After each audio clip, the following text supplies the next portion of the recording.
Howdy, folks. I'm Mark, host of Quick Play, and this is a Big Discourse. It's a large gathering to talk about a big game or a topic for just however long we want to talk about it. And today I am joined by a smaller but mighty group. I'm going to go around the metaphorical table here in who's top left to me so that listeners can hear who you are. If you'll say your name, say hey, and then we'll start with what are you playing. So do your name, hey, and game you're currently playing. So we are joined by Jordan Leithart. Welcome. Thank you. My name's Jordan Leithart. Hey, I'm playing No Rest for the Wicked. Very nice. We also have joined with us Landry Smith. Hey, listeners. I am playing Xenoblade Chronicles X. Very nice. We are also joined by Parker Deal. Hey. I just finished Metroid Prime 4, and I'm deciding which backlog game to tackle now. Very nice. And speaking of backlogs, we're also joined by Nate McKeever of the Backlog Breakdown. You're not the boss of me. I will not comply. Well, I will not say hey. I guess I just did. So I've bent the knee. Hello, everyone. Hello. I am playing currently Wolong. What is that? Whoa. Wolong? I don't know actually what that is. I've never heard Is of this that. an in real life game? No. It's Neo. It's like the Team Ninja game that's like Neo, but set in the Wolong Fallen Dynasty. Yes. There we go. That one. With the monkey, does that seem No, right? that's Black Wukong. That is what I was thinking of. So good job figuring that out.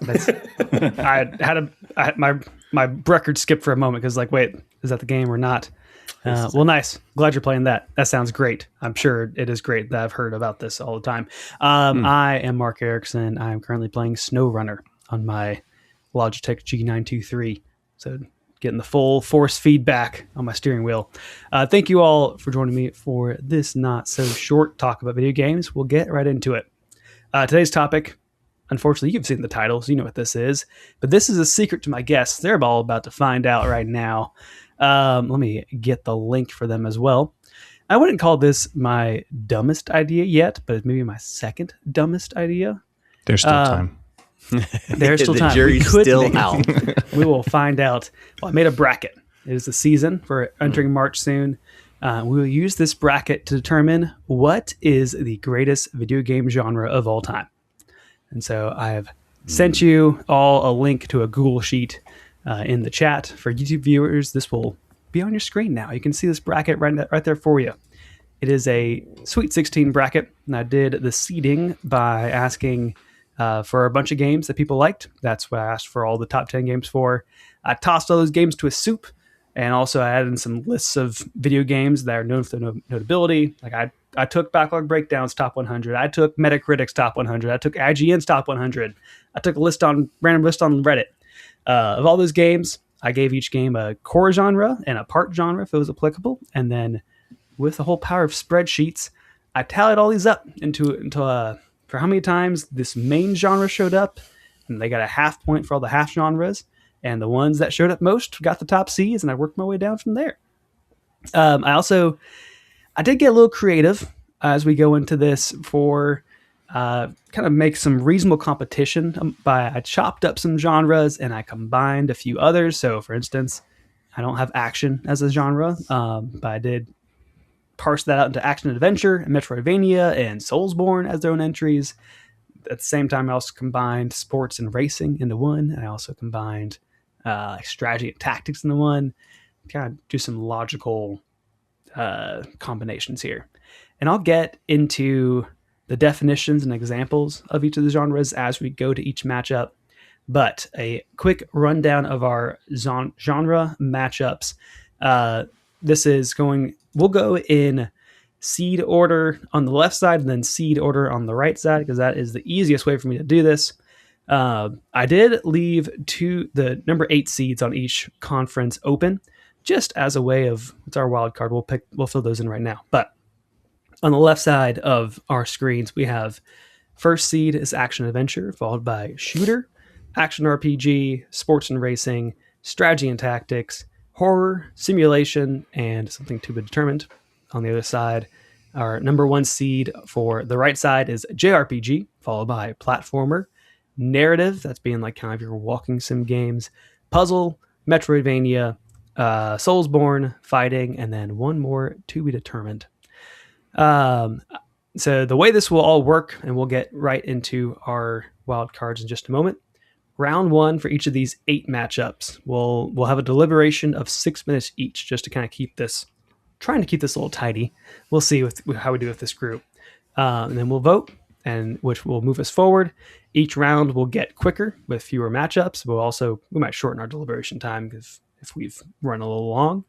I will be acting as the moderator, and I'll only vote in order to break a tie, which could be likely. We have 4 actual attendees here, so if we are at 2 and 2, I will be the tiebreaker. But also, I'll share my opinion as we go. As it helps for you all here, you all being on my screen, for your decision making, I've put together this rubric to help the decision process. As we think about genres, number 1, which genre has greater quality and notability of the games that firmly fit in it. Number 2, which genre's elements are better implemented into a mix when a game is multiple genres. Which genre has a greater historical significance. Which genre has a greater potential for the future. And simply, which one do you like better? Which one would you rather play? Before we get into wildcard discussions, any questions from you all of how this will work or what we're doing here? I just have a feeling we're going to spend the next hour arguing over the definitions and which game or genre got seated where before we even get started with the voting. I mean, we can talk through it. Like these, I had a process. I spent way too long in this process. So I don't really want to change it that much. But is there anything of like this, any gut reactions of disagreements of how this was seated? I don't have a disagreement. I just think that roguelike should be there. It's in the wild cards. Yeah. Yes, I saw that. The problem is we have I see 3 genres that we could put into wild cards, so we'll have to vote on which one to put in there. Like we don't have Western RPGs, I don't see them, and we don't have roguelikes. We don't have MMOs. Yes, MMOs is a wild card. Western RPGs, I just sparsed those into I don't know, divided them either into JRPG if they're turn based or action RPG if they were action. So Baldur's Gate 3. I would call that JRPG. I don't know. That might be blasphemous. It's a CRPG. That's a CRPG. Okay, well, if it was a CRPG, it wouldn't be on the list. So they're not going to make the list anyway. I'm doing my best to get the best we can out of this because there was like, I don't know. CRPGs are going to be 20th down there. You couldn't have 64 genres and make it more like March Madness? We're dealing with that time. We'd be here forever. Exactly. No, I love the list. I think it's great. I think it's great. Yeah. Good. Happy to live into it. For wild cards, I do feel like roguelike was the one who was like, that one should be on. Do y'all feel like it should be matched up against action adventure or against JRPG? Assuming we all think roguelike should be on this list. I don't know that it has a great chance against either one of them. Yeah. To be honest. Sure, it's an 8 seed. I like the representation, but I also hate roguelike, so I'm fine with it. The good ones are phenomenal, but there's also some bad ones. I probably maybe the question is, what's the other one that we go for? And then if we have a preference about that one, then roguelike gets the default statement. We'll do this kind of very mildly Robert's rules. Do you have a nomination for any of the wild cards? Which those wild cards for the listeners are roguelike, stealth, arcade, survival, MMO, rhythm, and sandbox. That is in the order of number of times they showed up in my list. So sandbox showed up like 3 times because Minecraft showed up 3 times. Mm-hmm. I mean, some of these, there's something to be said for whether they already kind of, could be assimilated into other genres. Like arcade is for sure its own thing, generally speaking, but also like a lot of arcade games, could be in a sports and racing thing, could be in a platform or whatever. So like, it would be interesting to figure out which one of those stands alone the best, Stealth often, in like, depending on like what do you have? I didn't, but what's in the simulation category? I should have that list ready. Simulation, that includes, sorry, you asked about simulation or stealth. Yeah, like sim. What's in? That's like The Sims. I have Animal Crossing here, Stardew Valley, Roller Coaster Tycoon, Football Manager 24. I don't know where those came from. SimCity?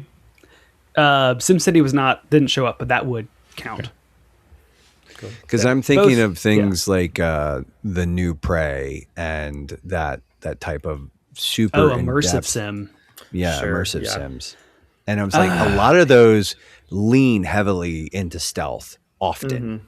I would almost put that, like, a lot of them fall into like the horror section too. Like the modern stealth have kind of fallen into horror too. Yeah. And there can be some, I mean, depending on how you define it, action adventure kind of elements to it. I mean, I guess not really, but sort of like it kind of is an amalgamation of a lot of different things, which is great. Like, but yeah, I could see how stealth doesn't feel like it quite stands on its own as much, because a just stealth game on its own may be kind of boring. But yeah. Can you run through the list of wildcards one more time? Yeah. Yes, it is roguelike, stealth, arcade, survival, MMO, rhythm, and sandbox.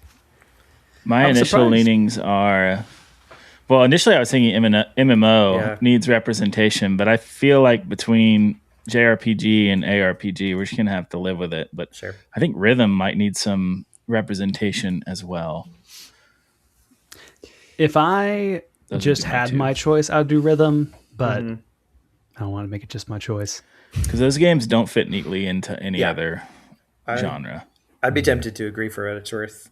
Yeah, because I was going to say same thing. I was going to say MMO, but you're right. Like that kind of, it's similar to arcade, where it's like it's the trappings around what the mechanic is. Like it's how the kind of overall. MMOs as a general rule tend to be just action RPGs. Sure. Yeah. Exactly. Right. And so, just like, I would third. Rhythm works for me. I think rhythm and roguelike. Rhythm and roguelike. All right. You want to match up roguelike against action adventure or JRPG, or a rhythm against either one? I don't think it matters, because I don't think they're going to last very long. Let's throw rhythm under action adventure, or facing off against action adventure, and roguelike will face off against JRPG. And we're roguelite, all the same. Doesn't really matter. Making Jordan mad for the second time today. All right. Well, we're going to start in the top left. I'm going to set my timer so we don't blow past our time already. But starting off with action adventure, I'm defining this as directly controlling the actions of your character. It's more often melee combat, but not exclusively. Typically third person, and how to distinguish this between action adventure and action RPG is kind of the rule of like spending less than 20% of your time in menus.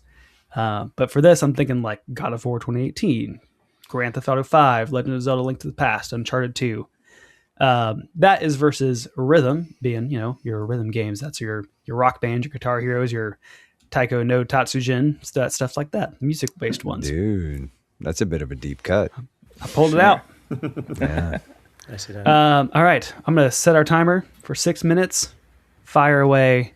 Who wants to kind of make your case first for either one? I'll make a case. I don't think we need 6 minutes. that's the case. No, but happy to talk about them anyway. Yeah. All right. Well, who wants to give a eulogy for rhythm? Well, MMOs are such a great genre.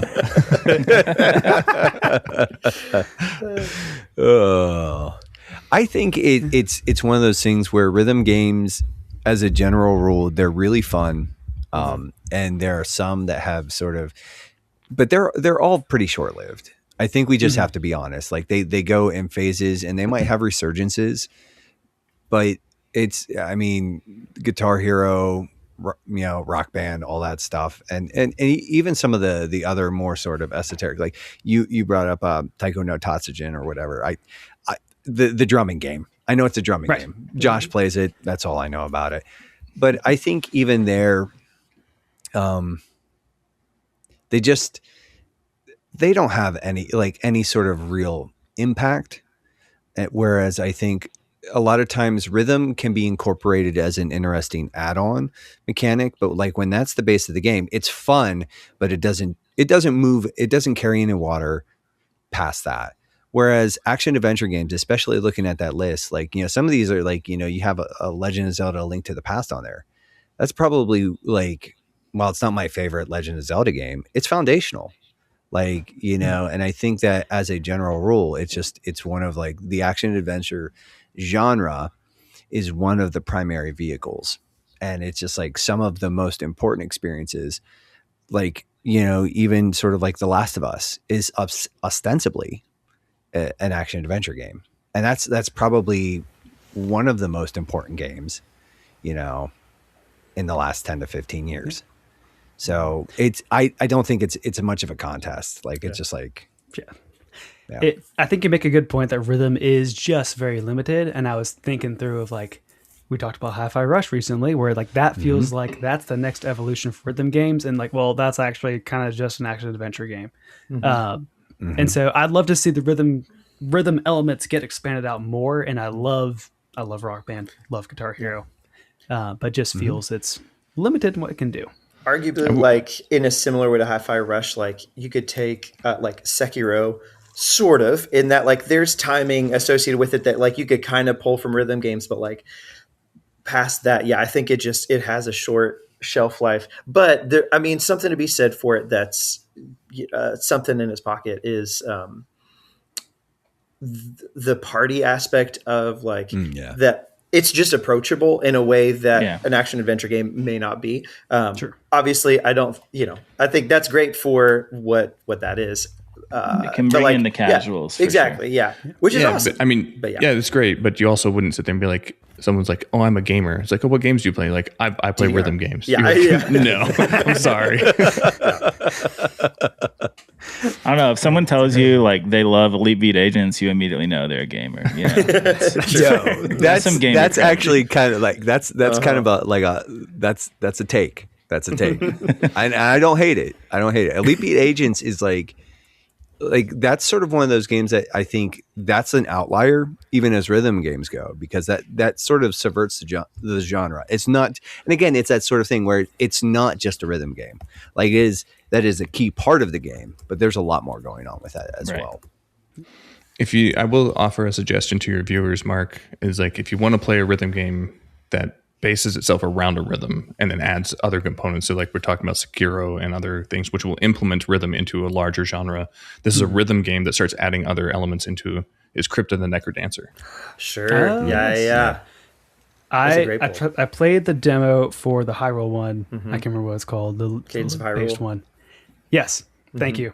It didn't click for me and I want to maybe try it again, but I think also I want to probably start even with just Crypta Necrodancer because that's on sale for like $2 all the time. Yeah. I haven't played Crypta Necrodancer. I did play Cadence of Hyrule, and I honestly, quite enjoyed it. I also tried to go back to it at some point after having not played it for several years, and that's a terrible mistake. But no, for sure. I think, Jordan, that's a great pull.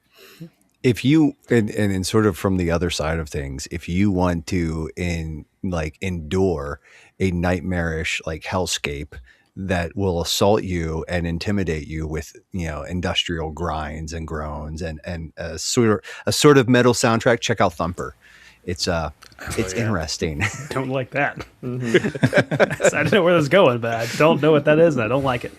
That was like early Switch days, right? I always had an eye on that. Yeah. I never pulled the trigger on it, but I mean, Thumper, I played it in VR and you had me at metal. Something. Yeah. It's cool. It's very, very cool, but it's trippy. Jared, do you have any final thoughts? Yeah, I was just curious about what's the one in VR that like John Carmack plays Saber? like Beat Saber, which I guess would be technically a rhythm game. Yeah, for sure. I mean, people love it, but it's interesting that in this genre we're like pulling out like what are games that exist in this genre and like to try to ground it as having like exactly. Beat Saber arguably the biggest VR game of all time. Yeah. So VR did not make this cut because I don't think anyone said a VR game. True. Well, let's move into voting for all in favor for action adventure. Raise your hand and I'll count you off. 1, 2, 3, 4. It's a full sweep of action adventure. What a surprise. Who even knew? Moving into next matchup is number 4 seed Sports and Racing versus number 5 seed Strategy and Tactics. I didn't have time to add definitions for these, but they're kind of are what they are say on the tin. So Sports and Racing being simulation sports and arcade sports, your Mario Kart so long, all the way to Gran Turismo, to FIFA, to Madden, to Mario Strikers. Strategy and Tactics being your Final Fantasy Tactics, your Fire Emblems, your things like that. XCOM is a good one. Mario plus I guess Rabbids. we fall into it, right? Age of Empires. Would Age of Empires Yes, qualify? all good games, of course. Landry, how about you start us off? You have any thoughts? Yeah, I mean, this one, I feel like, as far as historical significance, I feel like they're kind of neck and neck. But for me personally, even though some of the games we just mentioned are big for me in my past, like strategy tactics stuff, just sports and racing games have like this huge imprint on my childhood. Like I can't get over the fact that Mario Kart has always been there. Like growing up, I would always get racing games for Christmas, even though I wouldn't ask for them. Like I had like San Francisco Rush and Cruisin' USA. I just remember playing those like all night with my brother. So, I think sports and racing games are just kind of like they've always been there in video games, you know, and for me, that one's probably going to edge out strategy, even though I love those games now and I play a lot more like tactics and strategy games now. Yeah. My childhood's gonna win this one out. It's interesting as I'm thinking about this, like, because I think I'm taking the same elements, kind of landing in an opposite place where like I talk with my wife pretty often about how like she loves fun songs and I'm like, man, I don't listen to fun music. Like my favorite songs, not fun. And so I think like a lot of the genres that I'll lean towards, I mean, and that includes like I listen to a lot of metal, but it's like, you know, exciting or whatever, but not like happy-go-lucky kind of times. And so I think a lot of my leanings are going to be towards things that like I really get like I don't know that I get emotional with a lot of games, but at least like get a big pull for. So it'll be interesting. Like, do I in this start to try to value just having a good old time a little bit more than I, you know, maybe ordinarily would in these kinds of conversations. And I do think between all that to say, I feel like strategy tactics games have the capacity for that more than sports racing games, obviously, that are like, you know, just really just trying to have a good time for the most part and with cool mechanics and, you know, all that stuff. But I see that there is value for that, whether it's specifically for me recurringly or not. Sure. Interesting. Jordan, how about you? Where are you going with this? I've loved growing up sports and racing games. Like I played like a lot of NBA lives and Madden and stuff like that. But I do feel like they've stagnated significantly. And, the only time I really pick them up now is when I'm looking to play with friends on the couch. Like I'll play Mario Kart with my kids and we have a grand old time. But if I'm sitting down on my computer, I'm like, you know, I want to play some games. I will basically only pick up a sports or racing game if I literally have nothing else to play. We got Rocket League's in there too, technically. Rocket League, I wouldn't call that. Maybe. I guess you're right. That's where I put it because that's it's a sport and a racing. Dude, I just like that completely. That feels like kind of a stretch, though. I mean, I guess when I think of sports and racing, I'm thinking of Mario Kart, like Yeah. or a Madden or Gran Turismo or something like that. So I guess you're technically right about Rocket League. I completely blanked on the sports side of this, and now I'm just thinking this is a complete slam dunk for sports and racing. I'm a huge sports gamer. Like I play 2K all the time and Madden all the time with my friends, and NBA Jam is like I didn't put it on my top 10 list, but it's probably like number 11. You know, like I just freaking love the sports arcade game. I miss when like sports games were actually doing something interesting. Like sports let's stop getting back games, to realistic. Yeah, sports like NFL Blitz arcadey. Sports and Street racing is like the best. Top tier. But like if you're like like NBA Jam versus like 2K, like I'm gonna throw down on Jam every time. Like I miss NFL Blitz. Like or NBA Street Ball was so good. Yeah, like I think like Jordan, I'm kind of with you on the fact that a lot of modern sports games actually just feel really stagnant. Like they've gotten more impressive in some ways, but it's like I could probably hop back into Madden. I haven't played Madden in like 15 years. I could probably hop back into Madden and sort of pick it up right where I left off, and there wouldn't be a lot of change. And I don't know. It's like I'm kind of like I am kind of leaning, but it's like I think at the end of the day, I would much rather like it. Yeah, Jordan. It's like you said. It's like if you ask me like, what am I going to pick? I'm going to play Final Fantasy Tactics. I'm going to play XCOM. I'm going to play, Civ 6. I'm going to play if it's between that and Madden, yeah. I will, as a counterpoint, Nate, I will say that from a greater historical significance within video games, that sports, and especially FIFA, has been the most egregious example of microtransactions.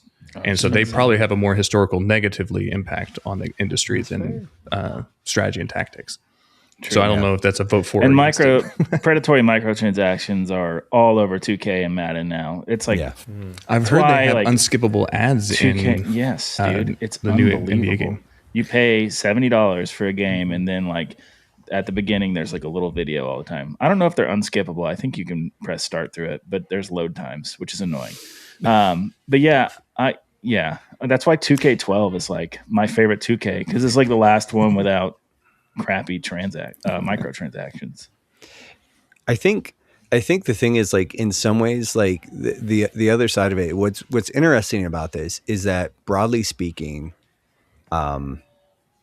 those sim sports type games like Madden and NCAA are phenomenal, like some of the best selling games series of all time. Whereas a lot of like just sort of looking bigger picture, like a lot of tactical stuff tends to be a lot more niche.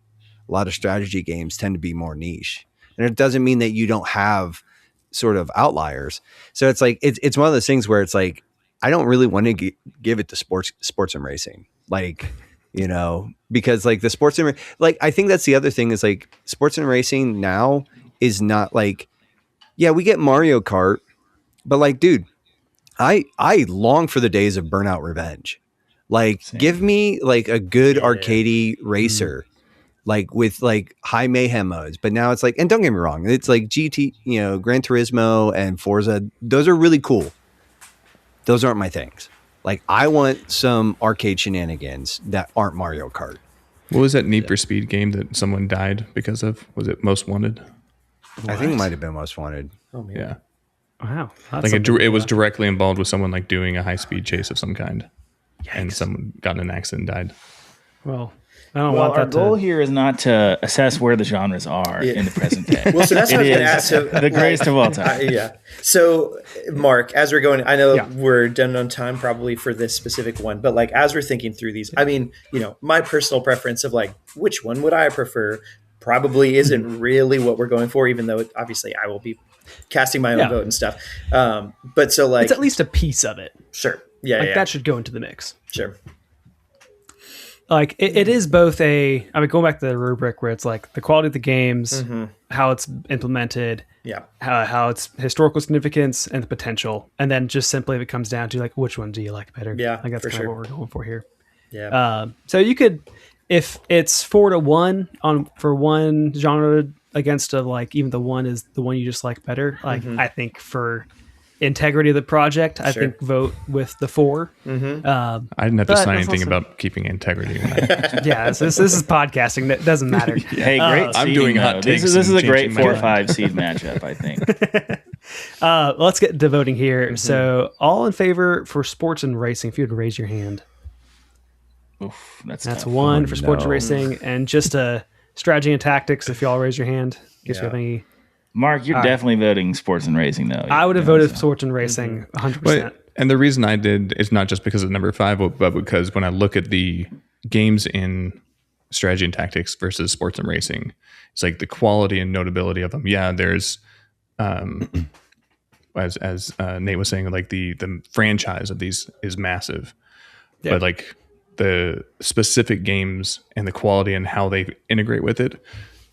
There are new things happening in strategy and tactics that I'm really enjoying, whereas I feel like it's stagnated in sports and racing. Yeah, that's fair. That's a good point. All right, let's move to our next matchup here as number 3 seed action RPG, which I pulled the definition from Google, where it blends traditional RPG character progression, such as stats, skill trees, and inventory management, with real-time action-based combat. This feels similar to action adventure, but with more menus and stats. Usually greater focus on story and dialogue and quests and years. I think one helpful distinction is it's usually a created character. Not usually a created character. Usually if it's a created character, it's usually an ARPG as opposed to action adventure. But we're including here Skyrim, KOTOR, Diablo 2. Can't include KOTOR. You can't include KOTOR? Why not? It's turn-based. That'll fall into JRPG. Wow. I didn't know that. Yeah, technically a JRPG according to my rules. I'm taking KOTOR as the example. I know. You can see why Skyrim. My mom, we get the steam coming out of my ears. Just make Jordan quit eventually. That is versus. Hey, we just changed JRPG to RPG, and everything's gonna be or turn-based RPG. That could just be turn-based RPG. Yeah. That's the spirit of it. This is versus number 6 seed horror. The definition: spooky game. That includes, Resident Evil, Silent Hill 2. I put BioShock as partly horror. I think predominantly to shooter. Dead Space as horror. That's also kind of more of shooter. I haven't played any of those, so I have no idea. Actually, I could be totally Amnesia wrong here. Would definitely fall into horror. There you go. All right, setting our timer. Nate, how about you kick us off? What are you feeling? Dude, straight up, like I like this is just a biased vote for me. I prefer horror 9 times out of 10 to anything that's going to fall on like the Western RPG or the action RPG sort of slop. Dead Space is probably one of my favorite games of all time. BioShock is phenomenal. Resident Evil 4 is awesome. I mean, dude, like horror does things and like, listen, this is coming from a guy who does not like horror movies, but like you give me like a survival horror game and I just lock in a way that is like defies expectation. I just think that horror in a lot of ways is just more interesting, compelling to me. I think it does the sort of the video game power fantasy stuff better. Like, don't get me wrong, the action RPG stuff is cool. I remember sort of being blown away by Morrowind, Oblivion, Fallout. Fallout's even kind of like horror adjacent. Like the ghouls, like in the but like a straight horror game is just going to get me every single time. Like that's like I said, Dead Space is like one of my favorite games of all time. So like this to me is like if you're just asking for like what I think is more important, like I'm personally going to go with horror. But I would have to just say like I think like the action RPG is probably a little more like culturally relevant. And that's been like a dichotomy with a lot of these things is like action adventure to rhythm. Like rhythm kind of ends up being in like, well, I mean, culturally level, but just like in the party kind of, that's the extremes of that where like it's casuals versus not. And for this, like for sure, and in the last one, sports racing versus strategy tactics, like that's strategy tactics is more niche. 100% sport racing is not. And I think you kind of get into some of that with this too. Like ARPG is broader appeal by and large, horror is more niche, but there's, I mean, I'll say my thoughts and let somebody else go. But yeah, I think that's interesting. I guess my big problem with it is because when I'm thinking of the good horror games, like a BioShock, like Soma, like I've never played Resident Evil, but I'm thinking of those as more narrative games. Like I'm like in terms of like there's a narrative that you're kind of walking through, you're interacting with the world in a different way than we think of just like walking simulator, like Firewatch or something. But there's an aspect of like this is a immersive narrative experience. And I'm like, those are really good, and I can see why people love them.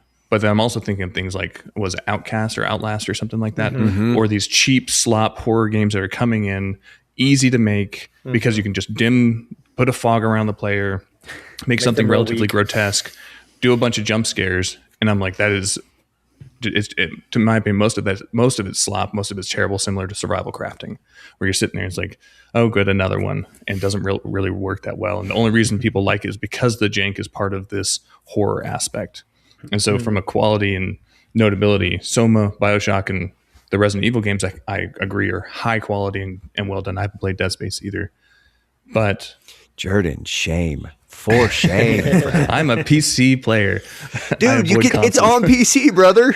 No I also excuses. I don't play horror games normally. but then I think of like a Lethal Company or Repo, which I would say fall into the horror. And it's the only time where I've enjoyed horror games is when I'm playing with other people. But then we're laughing. We're not scared. Like you're laughing until you're the last one, and then it's terrifying. I do think horror does feel like a genre that when it's implemented onto another one as the narrative device around it or whatever, even if it's just in what game, honestly, I know mixed opinions on the game itself, but like Metroid Prime 4 was just playing it. And there's bits where I was like, I'm scared that something's going to, not like scared, but like that something's going to come out, I'm like, what's going to come around the corner. And so like that feeling being implemented into things is great, but like, I don't know. I'd be tempted to agree with you, Jordan, that it feels like it's not on its own. It doesn't stand out as strong. Yeah, action RPG has kind of taken over. It took over the industry for like 10 years, and action RPG elements were implemented into almost every game. Mm-hmm. And to me, that was to a detriment. Personally, I think, and so many mechanics became like RPG-ified. Mm-hmm. And I also think that when I think of RPGs and action RPGs, I think of games that have like a lot of bloat to kind of really flesh out a lot of these mechanics. And I wind up spending more time with these things to level up characters than I would like. This comes from a guy who really enjoys RPGs, but I think sometimes the genres mix themselves up a little too much. But I do think that horror, and I'm like not the biggest horror fan, like when I'm watching films and stuff, but I just think it works really well in video games. Like when you have agency over the character, it's kind of like what Nate was saying, and you're going through something like Dead Space, one of my favorite games as well, or Resident Evil 4, or even The Last of Us. Like there's just a different level of fear and overcoming that fear. And I think also games like Silent Hill, which I've never played and I've always wanted to, and I'm excited for that to one day come out in a way that I can play it without spending $100. I have a point of order. Sure. Yes, we've now used Last of Us to reference action adventure for why it should move to the next one. We're going to use Last of Us in horror also. Like how do we? Just a throwaway. I know, but it's like a lot of these genres mix and match, and so it's hard to sit there and be like, oh, Dead Space to me seems more like a horror game. But there's other people sit there and be like, no, I thought it was more of a shooter. Or Soma to me seems more like a narrative game. Other people would call that horror. And so it's all the different, like that's kind of where the rubric comes in, kind of knowing people have different takes on how to apply that. So it is just kind of like it's in the eye of the beholder. Like to me, I would consider like God of War an action RPG, or like the Lord of the Rings. What was that? What were they called? Shadow of Mordor. Hogwarts Legacy. All those are like action RPG games in my head. That's where I'm categorizing them, because you're kind of leveling your character up as you go. And I love those games. Those are some of my favorite games ever. But I just also think that genre, it's just kind of like been watered down over the past 10 years. For me, I'm probably going to go horror on this one. I didn't think I was going to, but let's move into voting. As a last defense, this is what I will say. Sort of a last sort of rallying is that, there's a lot of like really bad horror out there, but the standouts in it are excellently like gameplay design loops, like pacing, everything. Like Dead Space, I'm just going to reference Dead Space again because I think it is like the preeminent horror game. Like the pacing in that is awesome. The mechanics are awesome. The sound design, it's just like that thing runs at a 9 or a 10 almost the entire time. Whereas I would just say, I think a lot of action RPGs as a general, like, that feels pretty diluted. And so like, that's a lot of action RPGs do sort of tend to be like just strong 7 energy. Like that's me. Sort of like the sports racing. Last counterpoint to counterpoint. If we're going, we can sit there and say Dead Space is a pinnacle of the horror genre, which I would agree. But then we'd also you can't sit there and be like a lot of horror slop.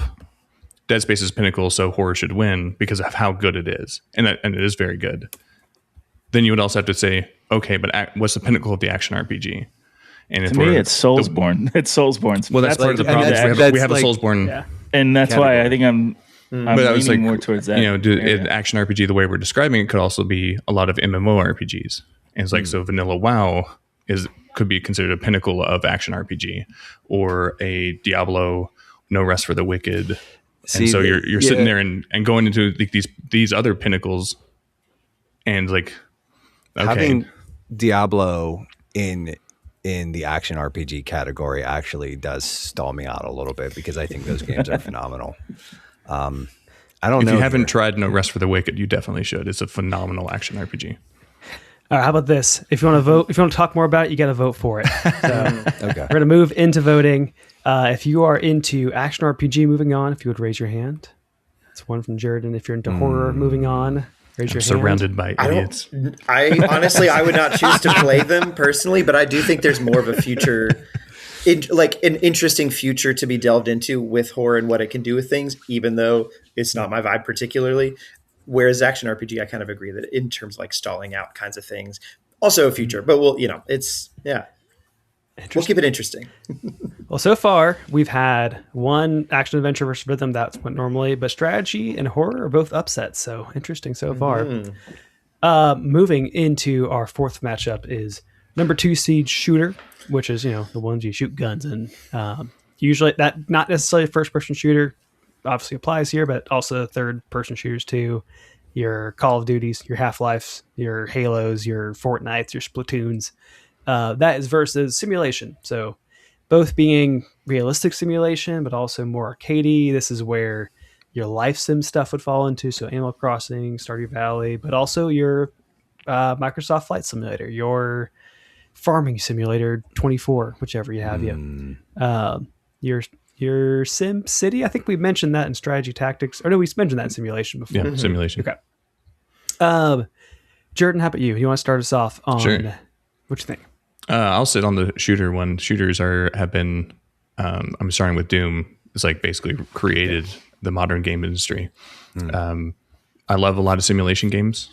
They're also generally low on my list of things when I'm looking for something to play. But I guess we're like with shooters and third person shooters.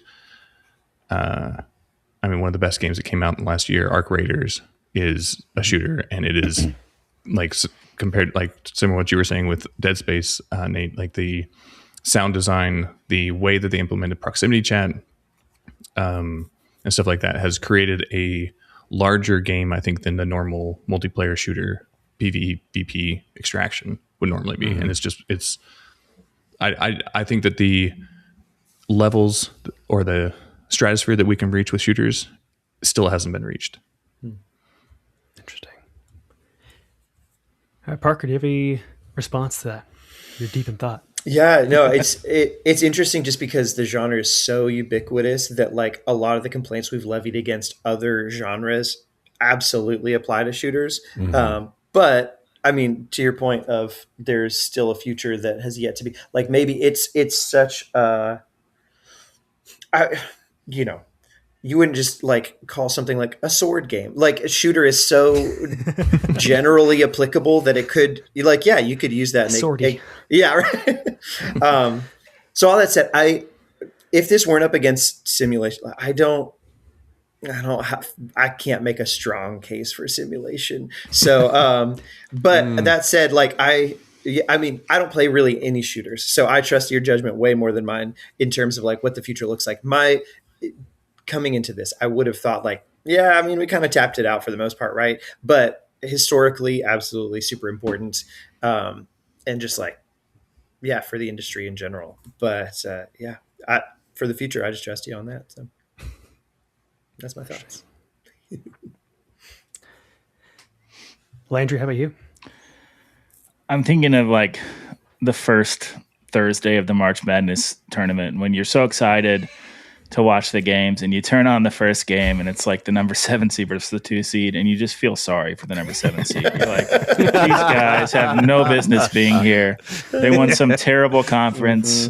And I mean, that's kind of what this is. There's just not really shooters. Stardew I think Valley, are just one of the, Stardew Valley, incredible game, game that I never thought that I would like. And is probably in my top 10 Switch games or, computer games, whatever you want to call it. I played it on the Switch. But shooters are just, like you said, starting with Doom. I'm not even a big first-person shooter guy, but I consider them like a top 3 important genre for video games, probably. So that's fair. Yeah. All right, Nate, you want to bring it home, and then we'll do some voting? I think it's pretty easy too, just like because like if you're just sort of talking about notoriety, yeah, you have stuff like The Sims, but the foundational games in gaming, Jordan, you brought up Doom, but in the list, Mark, you have Half-Life and Half-Life 2. Like Fortnite. Fortnite is the game. Like, as much as I despise it, like it is like the cultural touchstone. And that's ostensibly, it's a shooter. Now it's also like, a architect nonsense generator thing, like whatever. But nonsense generator. That's correct, nonsense generator. Yeah. But, and Fortnite's not even just that anymore. Like there's the Lego mode and everything else that they do. But I just think that it's one of those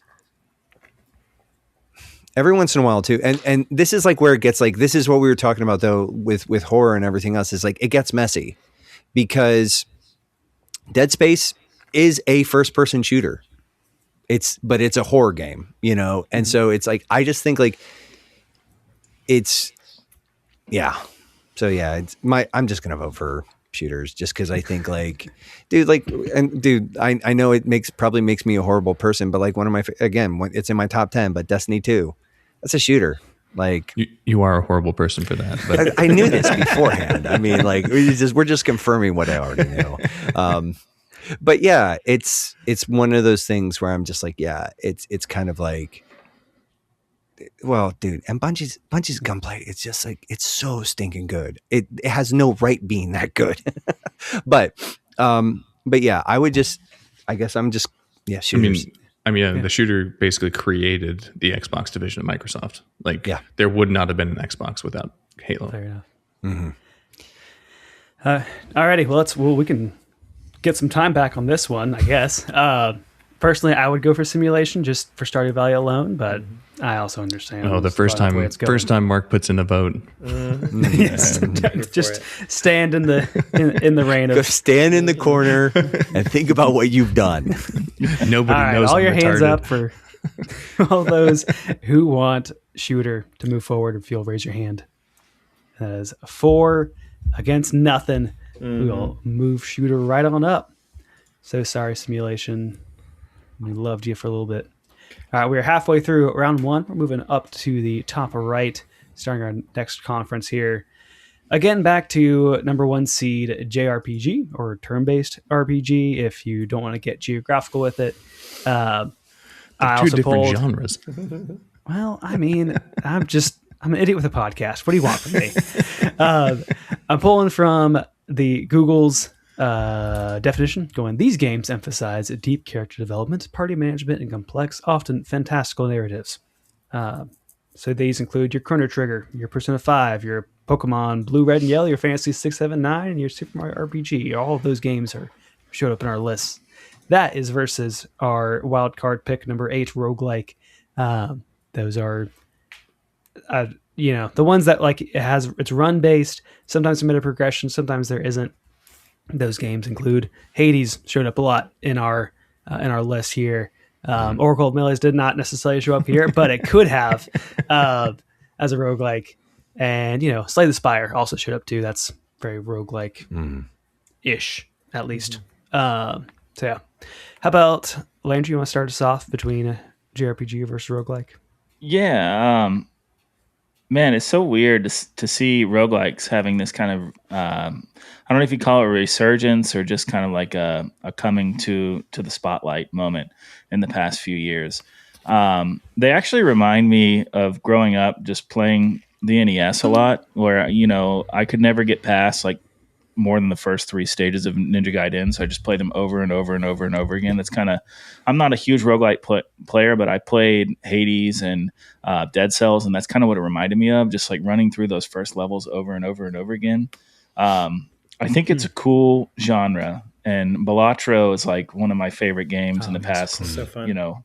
10 years. I'm psychotic with that game. I 100%ed it and got every achievement you can possibly get in that game. But he's a madman. It's RPG for me, for sure. I've been playing RPGs since I could read, basically. Pokemon was like one of the first games I got when I was like 7 years old. So it's, what a game, what a genre. I love Final Fantasy. So it's RPGs for me. Very nice. Parker, what do you think? Yeah. No, I mean, similarly, like I've got a handful of roguelikes that I am currently playing Balatro a little bit right now. And like, there's a handful of roguelikes that I enjoy and I see their benefit and stuff. And I do think they have a bright future ahead of them. So I'm curious to see where all that goes. But JRPG, not only does it have a storied and potent past, but has also equally has a bright future ahead of it and stuff like, Clear Obscure Expedition 33 or whatever, winning 1 billion game awards last year. And I don't know. It's I see you there, Jordan. It was like a 7 out of 10 game. Like it was good. It was not that good. It should not have won 500 awards. Sure. Yeah. That's how it goes. But no, I mean, I think by and large, I'd be inclined to just generally agree. Like, and also for some of these other ones, like shooter, I don't play any shooters. I do play simulations. Those kinds of things. This one, I don't even have to pick based on whether I play it or not. But for sure, I would pick a JRPG over a roguelike anyway. But I think it is more significant in just about every way. Fair enough. Nate, what are you thinking? I mean, I'm probably going to go with JRPGs, but I've got to just sort of like one of the tensions here for me is that, roguelites are sort of on the ascent. And I like Hades was that was a pretty powerful experience for me. And, like, dude, here's the thing is like Dragon Warrior was one of like the formative games for me, like back on the NES. And so there's this kind of thing where it's like, in a lot of ways, I wouldn't be in the position that I'm in now if it weren't for JRPGs. But the reality is like the standouts are excellent, but there's a lot of slop there that just like, there's a lot of really hot trash turn-based RPGs that just get dumped out 6s and 7s and just flood the market. And now, you have the high water marks, like, and you have sort of outstanding franchises, but I don't like, it's one of those things where it's like, kind of like the question is like, I think ultimately JRPGs are going to win for me. Right. But it's like, there is kind of like this thing where it's like, even when we're talking about ARPGs and stuff, it's like the JRPG or just any of it, like action adventure, like it's just such a broad category for me. And it just like, there's so much in there. And it's like, yes, the high water marks matter. Like, the Clair Obscures, like Jordan, I'm probably a little bit higher on it than you are. But like, as I sit back from it, like I have a serious problem with the third act of that game, but I'm not going to get into it on this. I have a whole podcast that at some point in time I will do an episode about it on. But like, Chrono Trigger is like the JRPG for me. And it's like, if you're like, hey, do you want to play Hades or do you want to play Chrono Trigger? Like that's a coin flip. Yeah. Like, so that's an interesting take after your comments around horror and how the slop doesn't matter and the best games are the oh dude, I'm totally inconsistent, brother. I'm totally inconsistent. We're all hypocrites here. 100%. It was just funny, that's all. But yeah, I think that's also reasonable. Like it's one of those things where it's just like, I think it is like, if you're looking at the high water marks, I just think that the modern JRPG is actually not as interesting. Like a lot of them aren't as interesting. Like I see some interesting things, but I don't know. HD 2D stuff has been really cool in the past. I guess also just saturation is something to contest with in whatever genre you're in.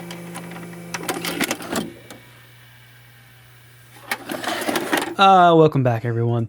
We had a little technical goof, and at the same time, too, Parker had to go to bed. So we have lost Parker Deal. Thank you, Parker, for being here and for giving your thoughts. We were just wrapping up a riveting conversation around JRPG versus roguelike. Jordan, how about you wrap us up on this matchup? So I will say that roguelike is one of my genres that I generally play. I really enjoy them, and I think that the reason why is because in terms like similar to an RPG, like an RPG, you have a computerized leveling up system. In roguelikes, like true roguelikes, you have a personal leveling up system, where as you're going through, you are learning more about the game, and that makes you better. You are becoming better at the more skillful with the button presses and timing things and stuff like that. And I really enjoy that. But to piggyback off of Nate, you can say that there's a lot of slop of JRPGs, and I can agree.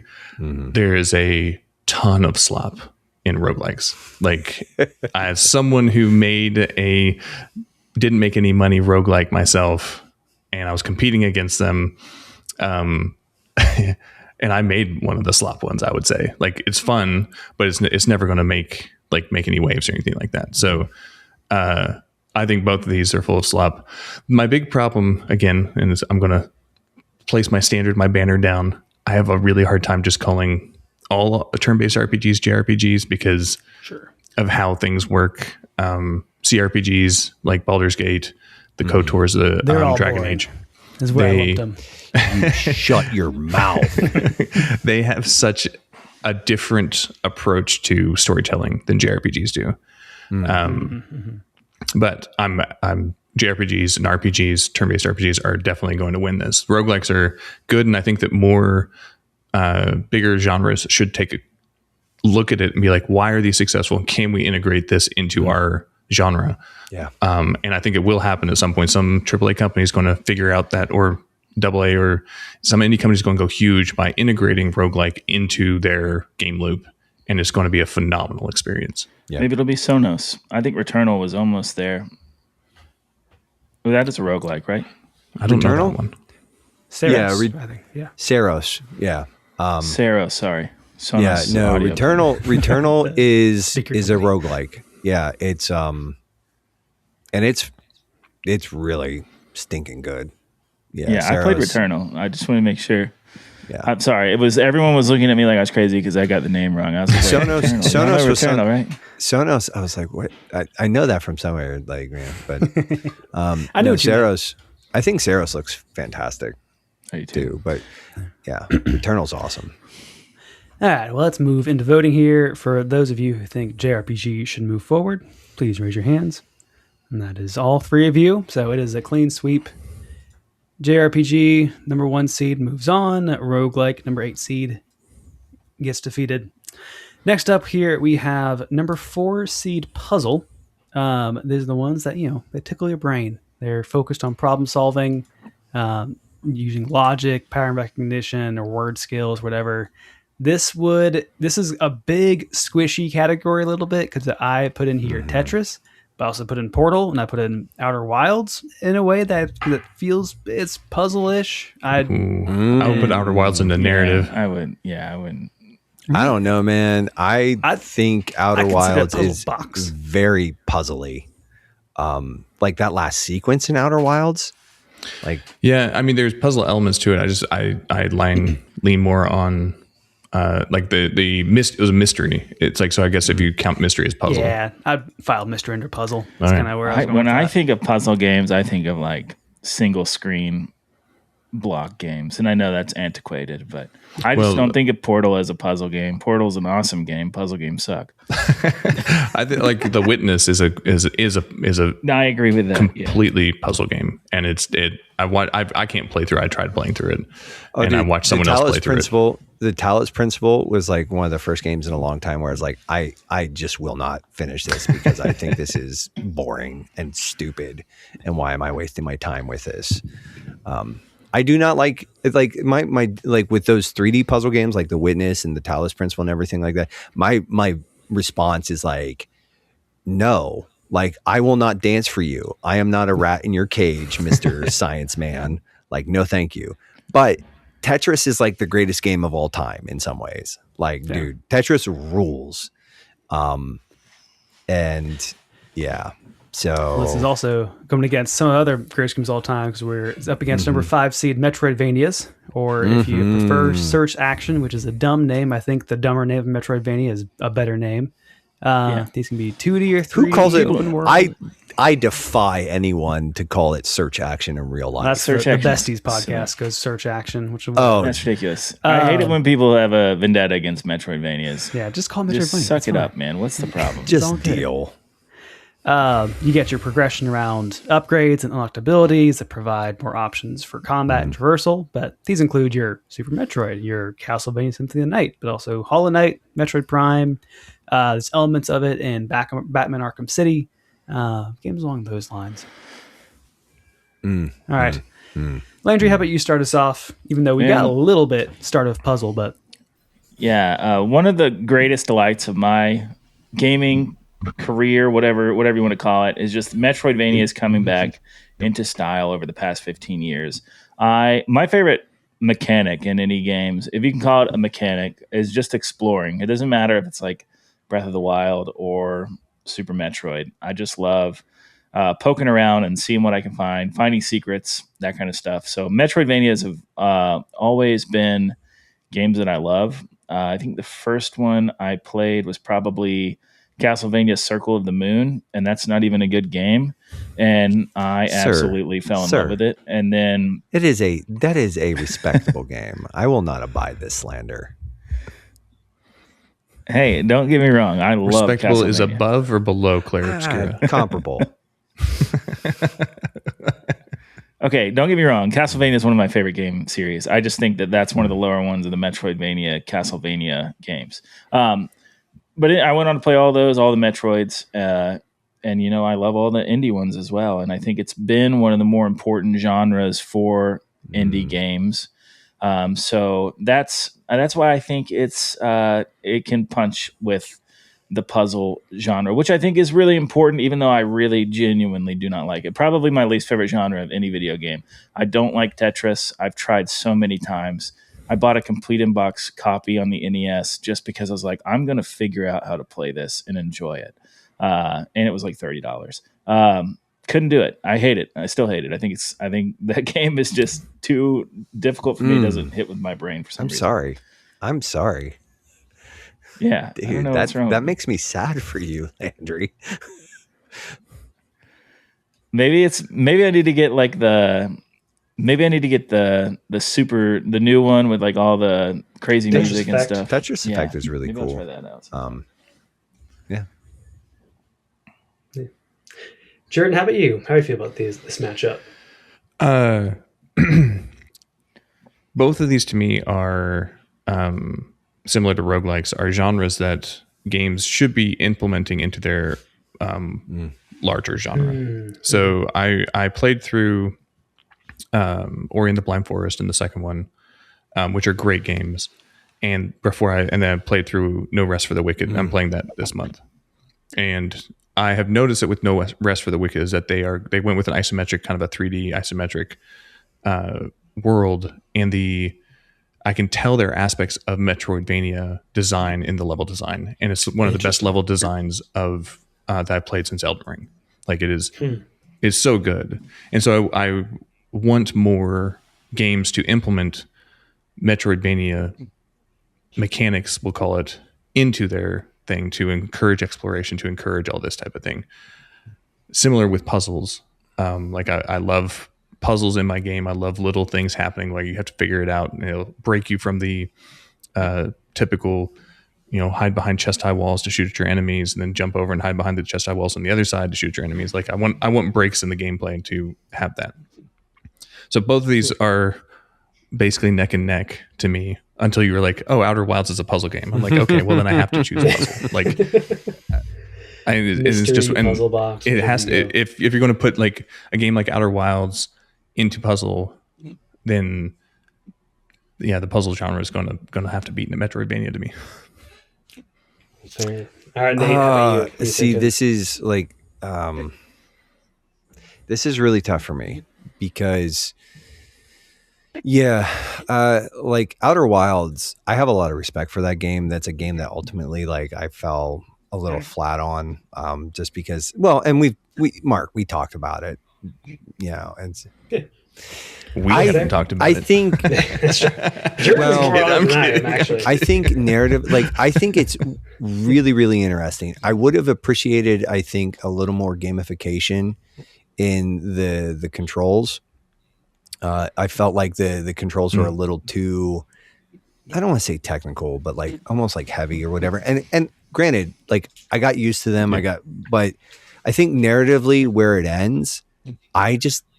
Like the kind of like, dude, I just have a problem with the sort of like the pointless optimism of humanist ideologies. And it's like the whole point of that game is it doesn't really matter because you're going to just die and be Stardust anyways. But like, it could be.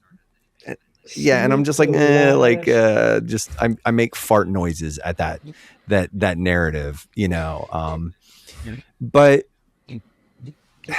Metroidvanias, like the first Metroidvania I ever beat was Zero Mission on a GBA clamshell in Iraq. And I came home and then like basically emulated everything going back with the exception of Super Metroid. And Castlevania Symphony of the Night, that's a high watermark. Hollow Knight, freaking high watermark. Like it's these, I think more than any other conversation we've had so far, like these two are neck and neck for me. But yeah, like I'm kind of like, 1 second here. I know this is the best radio. Good podcast. We can use this time to go into voting. I would note too, the impetus around this whole bracket idea was like, it started from my mind doing the hot take of like, I think Metroidvanias might be the greatest genre of all time.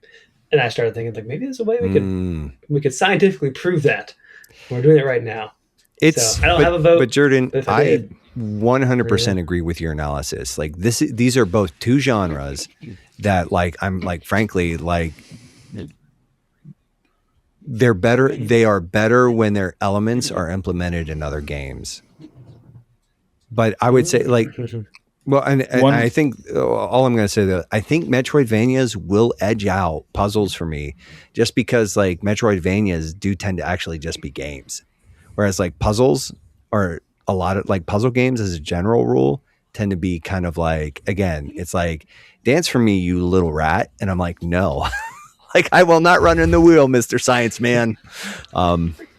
So just as a quick, I just want to say a quick aside on there's a series of a guy, puzzle solver, guy on YouTube who plays puzzle games, and he played through The Witness, and it was such a joyful experience for me to watch him play through it. Like I watched every single episode because it was a guy who just loves puzzles, and watching a guy sit there and be like just overjoyed at the genius that is Jonathan Blow figuring out how he set it up and stuff like that.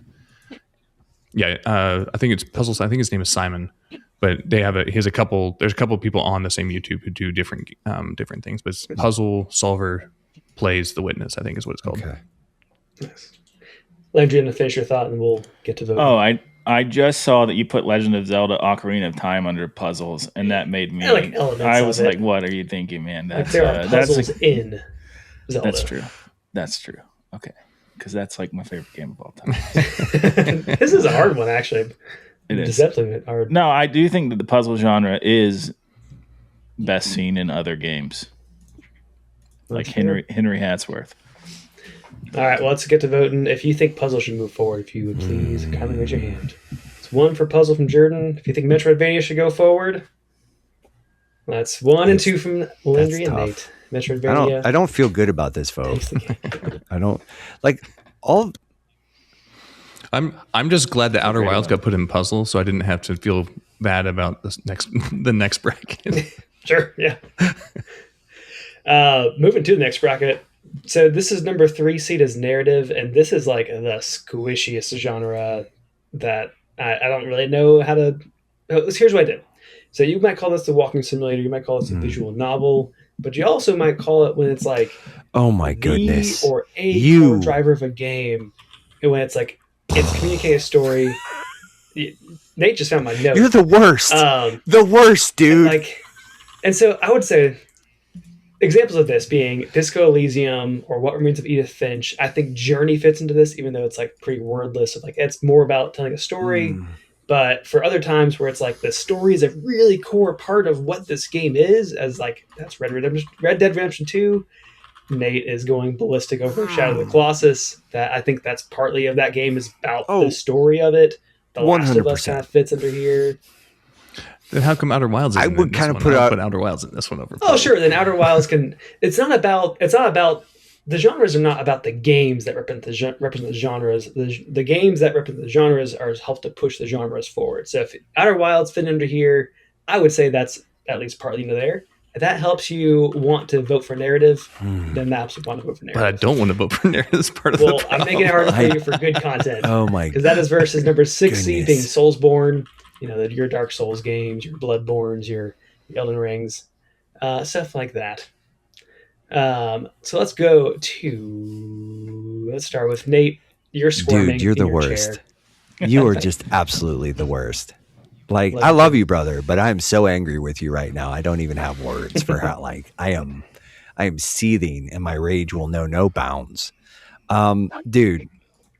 Okay. Like, here's the thing is I love a Soulsborne game, but they are essentially just hardcore action RPGs. And while I think, Jordan, you know, your recent episode on Quick Play talking about Elden Ring, like, you're right.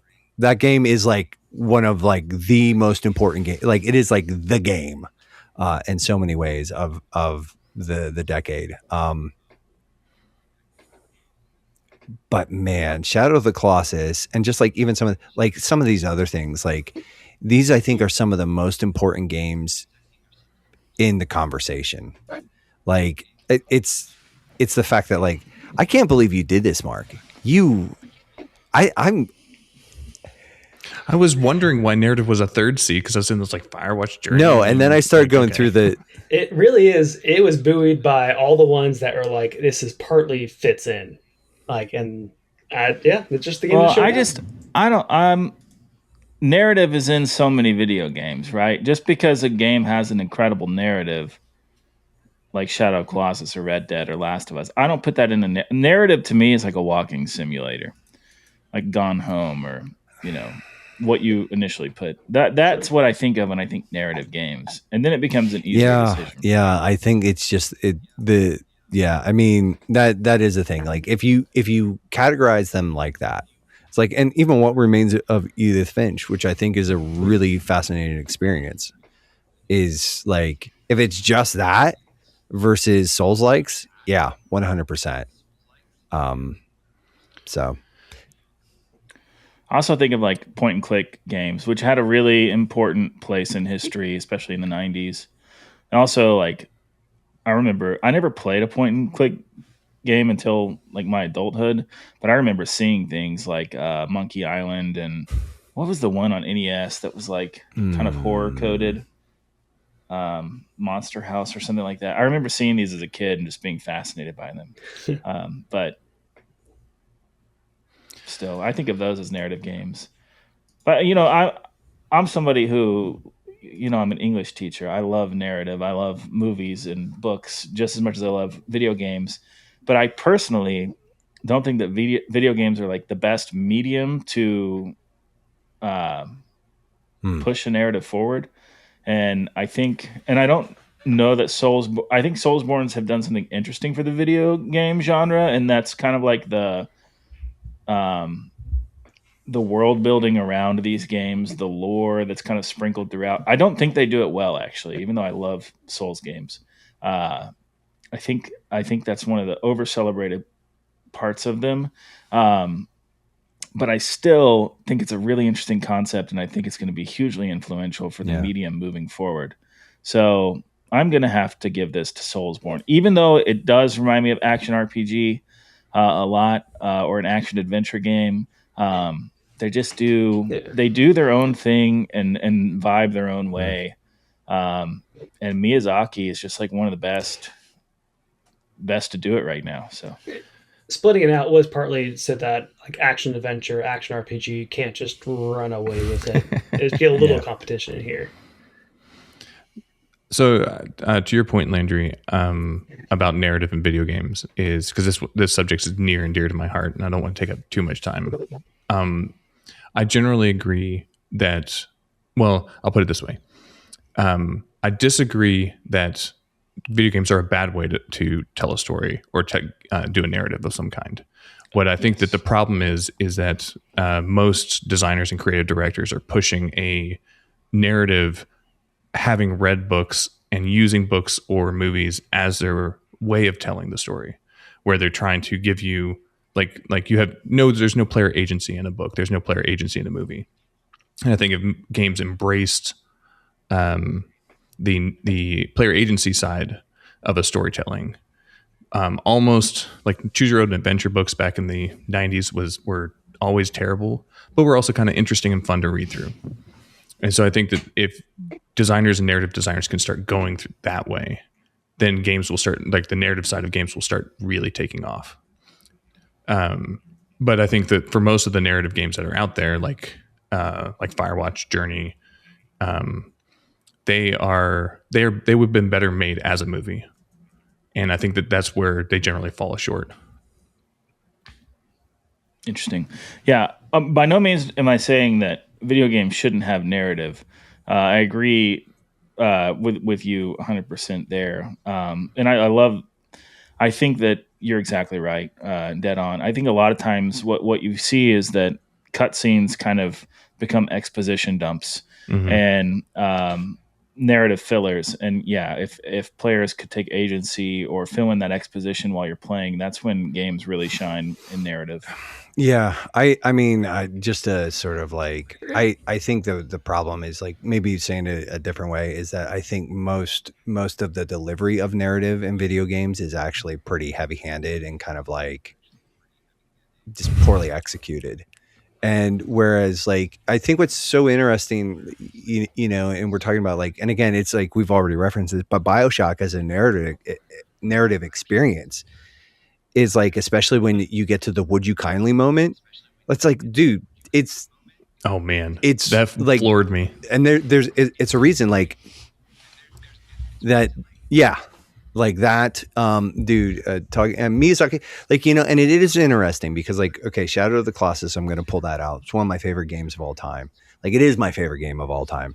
It's like the seminal game for me, but its design philosophy is design by deletion. And so what they did is they threw a bunch of stuff in the game and then they just kept cutting it out. And you have this really minimalist, like clean experience, you know, for the time. But then you have something like, daggone it, my brain is just like the Elden Ring, right?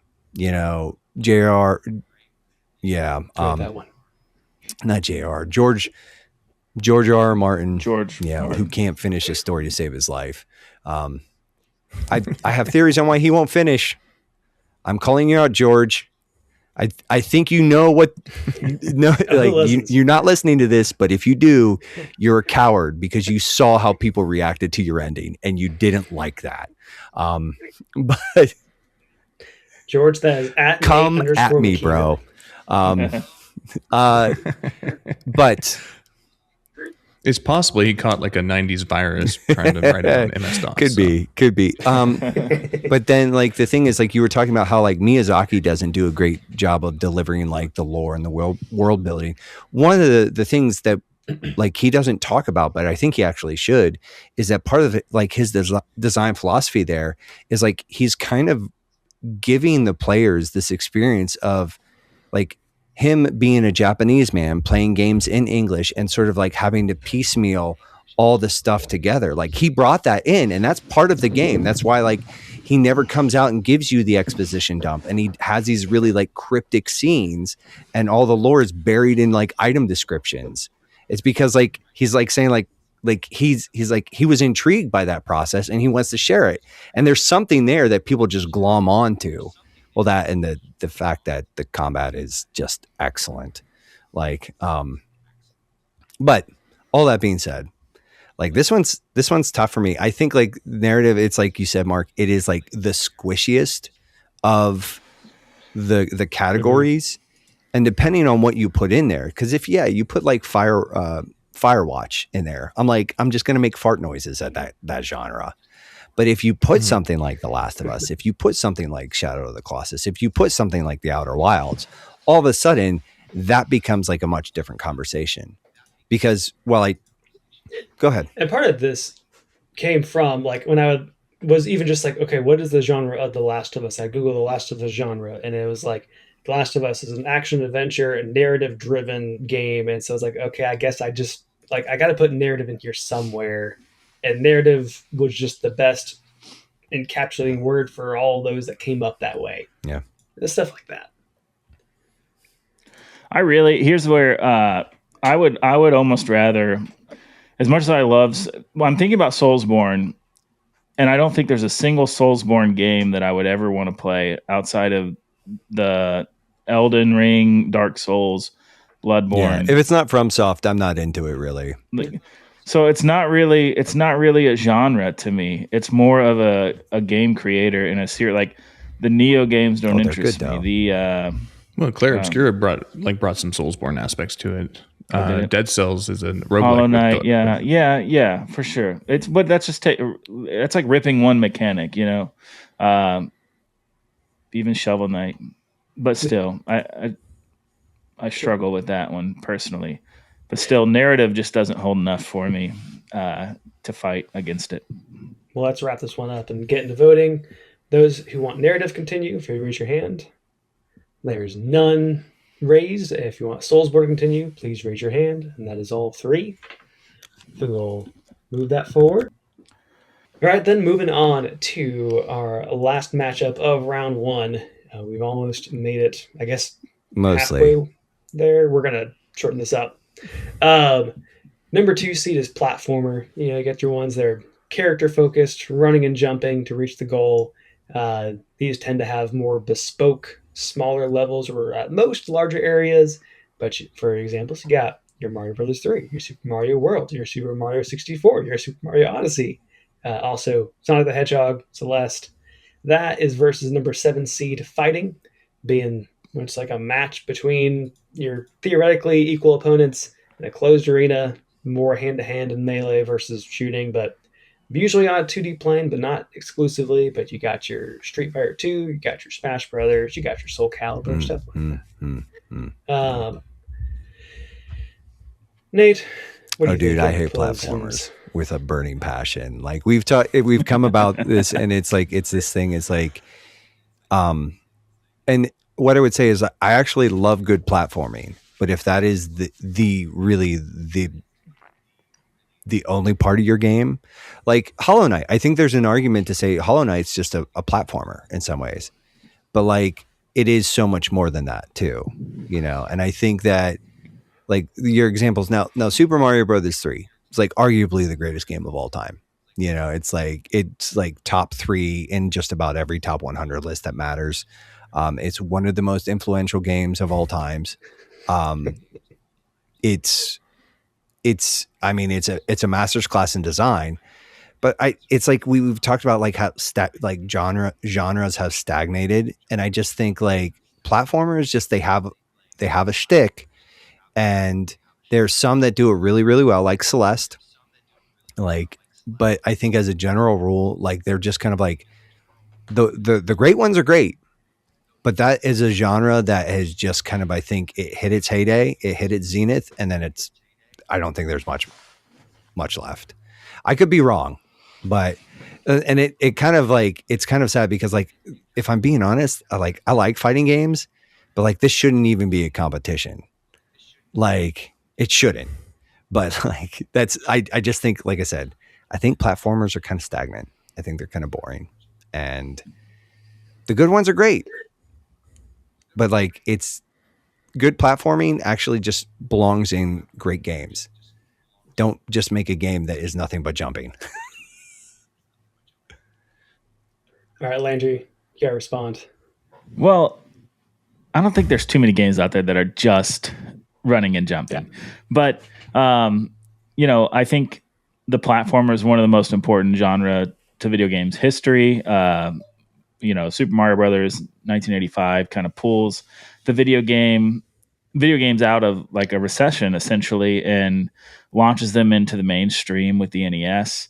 And I would argue that the platformer is not stagnant and has continued to reinvent itself. Really, like with Super Mario Brothers 3, that was a reinvention. And then, you take like the Donkey Kong games and Yoshi's Island, 95, 94, 96, that area where they start to implement kind of collectathons into the 2D era. And I think it's one of the genres that really transitioned from 2D to 3D gracefully. And even on the Nintendo 64 and the PlayStation, there's all kinds of different ways that 3D platform games kind of jumped into that 3D stratosphere. You've got Crash Bandicoot that takes kind of like a 3D take on the 2D levels where you're just running in a straight line and you're kind of like, you're conquering challenges and jumping and running and knocking stuff over. And then you've got Mario 64 where you kind of add in the collectathon goals as well. And even in, the past 10 years, you've seen things like Celeste and Dead Cells, Hollow Knight, all of these indie games, Metroidvanias that we've talked about. That's basically a platforming genre. Where you're taking these really, really intense platforming challenges, harder platforming challenges than we ever saw in the SNES and NES, and implementing them into modern day games where you can have these like short bite-sized challenges and you do things where you're like, holy crap, I cannot believe I just completed that screen on Celeste or that challenge in Super Meat Boy. Or, there's also environmental storytelling in platformers now, like Donkey Kong Country Tropical Freeze that is still mind-blowing. I think the genre is still ripe personally, but I'm also a huge platforming fan. It's my favorite game genre, so that's my piece. I don't like fighting games almost at all. So Jordan, how about you? Where do you land on this? I am pretty agnostic on both of these, so I will rely on the persuasive talents of the other two. So I'll cede most of my time. I do want to say I agree about the historical significance of especially the Nintendo and Super Mario and the platforms coming in. But I also say the advent of Mortal Kombat was a watershed moment in the games industry. And it wasn't necessarily just because of Mortal Kombat. That was a part of it, like the fighting genre. But it was there is this historical significance to that I think that Soulsborne games have learned from fighting games, and a lot of these animation, like watching animation stuff, has been as a direct result of integrating fighting mechanics into better genres. That's fair. Yeah, no, for sure. Mortal Kombat, Street Fighter 2, before that, definitely huge gaming moments. And there's, really in a place and time when you go to an arcade and stand by a Mortal Kombat cabinet, and I don't know how the F we got all these fatality codes, but like people knew how to do fatalities, and you'd see somebody do one and you'd just be like, that was the coolest thing I've ever seen. Did he just rip out his because spine? It was, they didn't, yeah. And once you found like some kid that knew how to do that, you're like, dude, how did you do that? And watching kids do that and knowing that, like, just turning, like, I remember just hoping my parents didn't see what I was watching, like, because like I knew I was going to be in trouble, or they would like, embarrass me and make me leave. But like Mortal Kombat was so cool. Seeing those things in the arcade was so cool. And even the Sweat version on Super Nintendo that I could actually play. Awesome. Loved those games growing up. I was never good at them. So they never stuck with me. I want to give my hat into the ring too, because that platformers are very beloved to me. I'm voting for fighting. No, I'm kidding. Just to spite me. in part of like, well, one thing that struck me of both of these genres is like they're both dominated by very key series, like Mario for platformer, Street Fighter, Mortal Kombat for fighting, and it's like, well, Smash Bros. 2 is an all-timer for me. But it is hard. It feels like there is these few series that are just like the shining beacons, and everything else kind of just like is C tier, which is interesting to end up pairing these together. I feel like, Nate, this is more thinking in your criticism of platforms have stagnated. In some sense, I think that's true. I do think there is more potential in that a good platformer are like the idea generators. I feel like Mario games are the ones where it's each level has some fresh new like idea that can really only last like a level or two, but it stays fresh for that level or two because it doesn't really try to take it much further beyond. I'm in Donkey Kong Bonanza right now, and I feel like that was one idea that's being taken a little bit too far beyond of what's possible or what should be taken.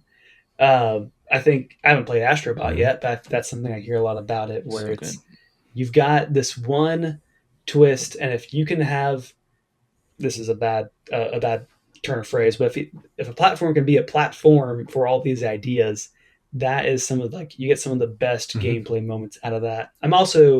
I'm a movement junkie. I like just moving around in games, and platformers are the ones that should do that the best.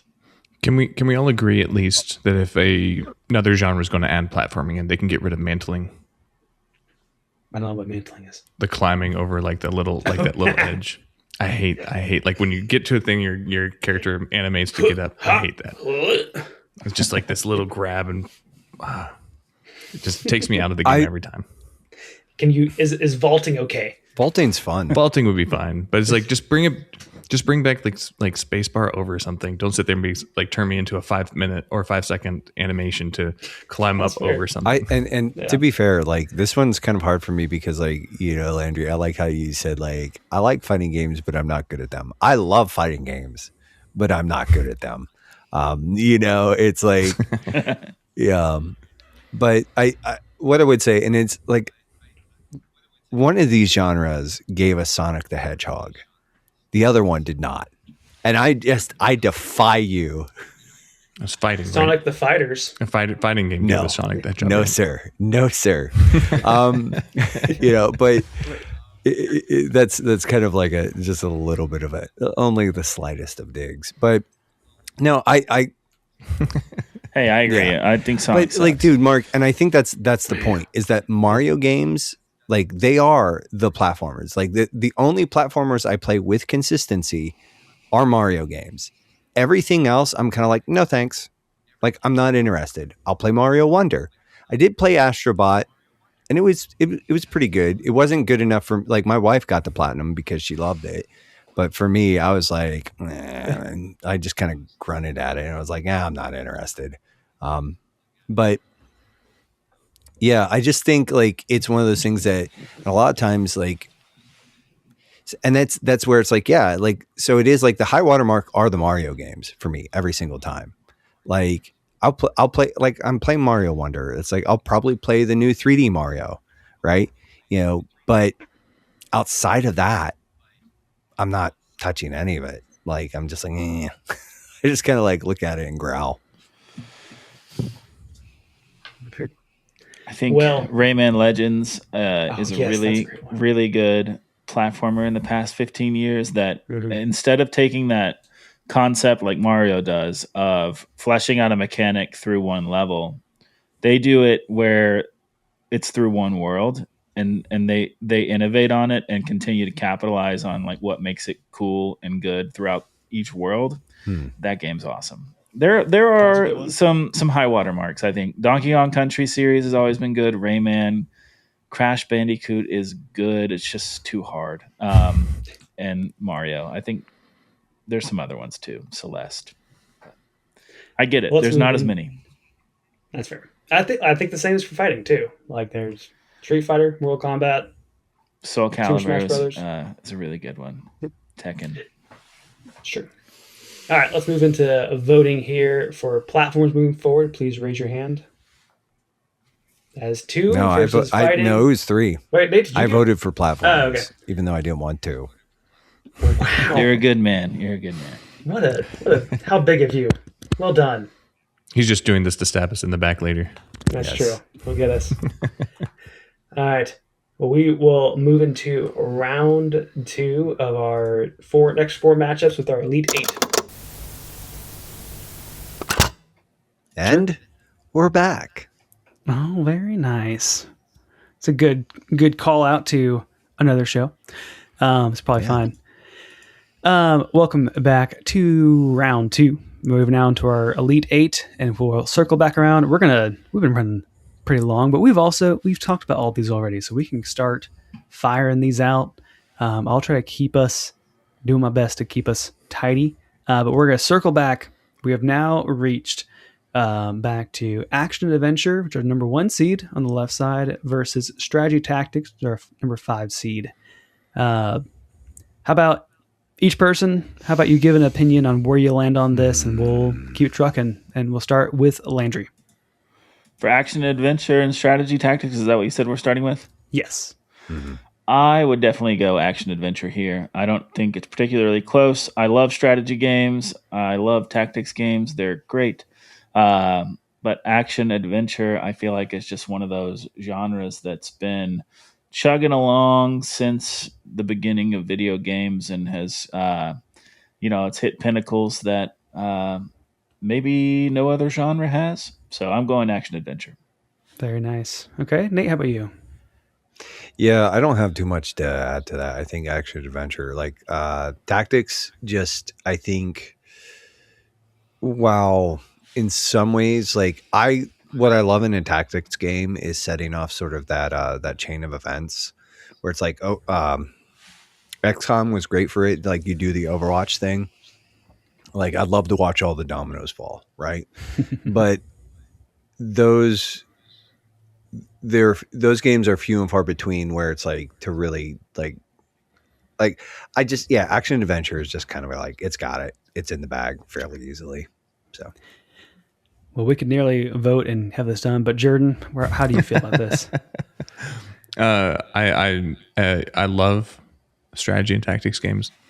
I played a lot of them. They will always be near and dear to my heart. But when I think of a video game, if I'm sitting there and being like, what is a video game? I'm not going to sit there and be like, oh yeah, you should play, StarCraft 2, or you should play Crusader Kings. It's like, no, it's like, oh, here's an action adventure game. Cause I know that's what people think of when they think of a game as compared to these two.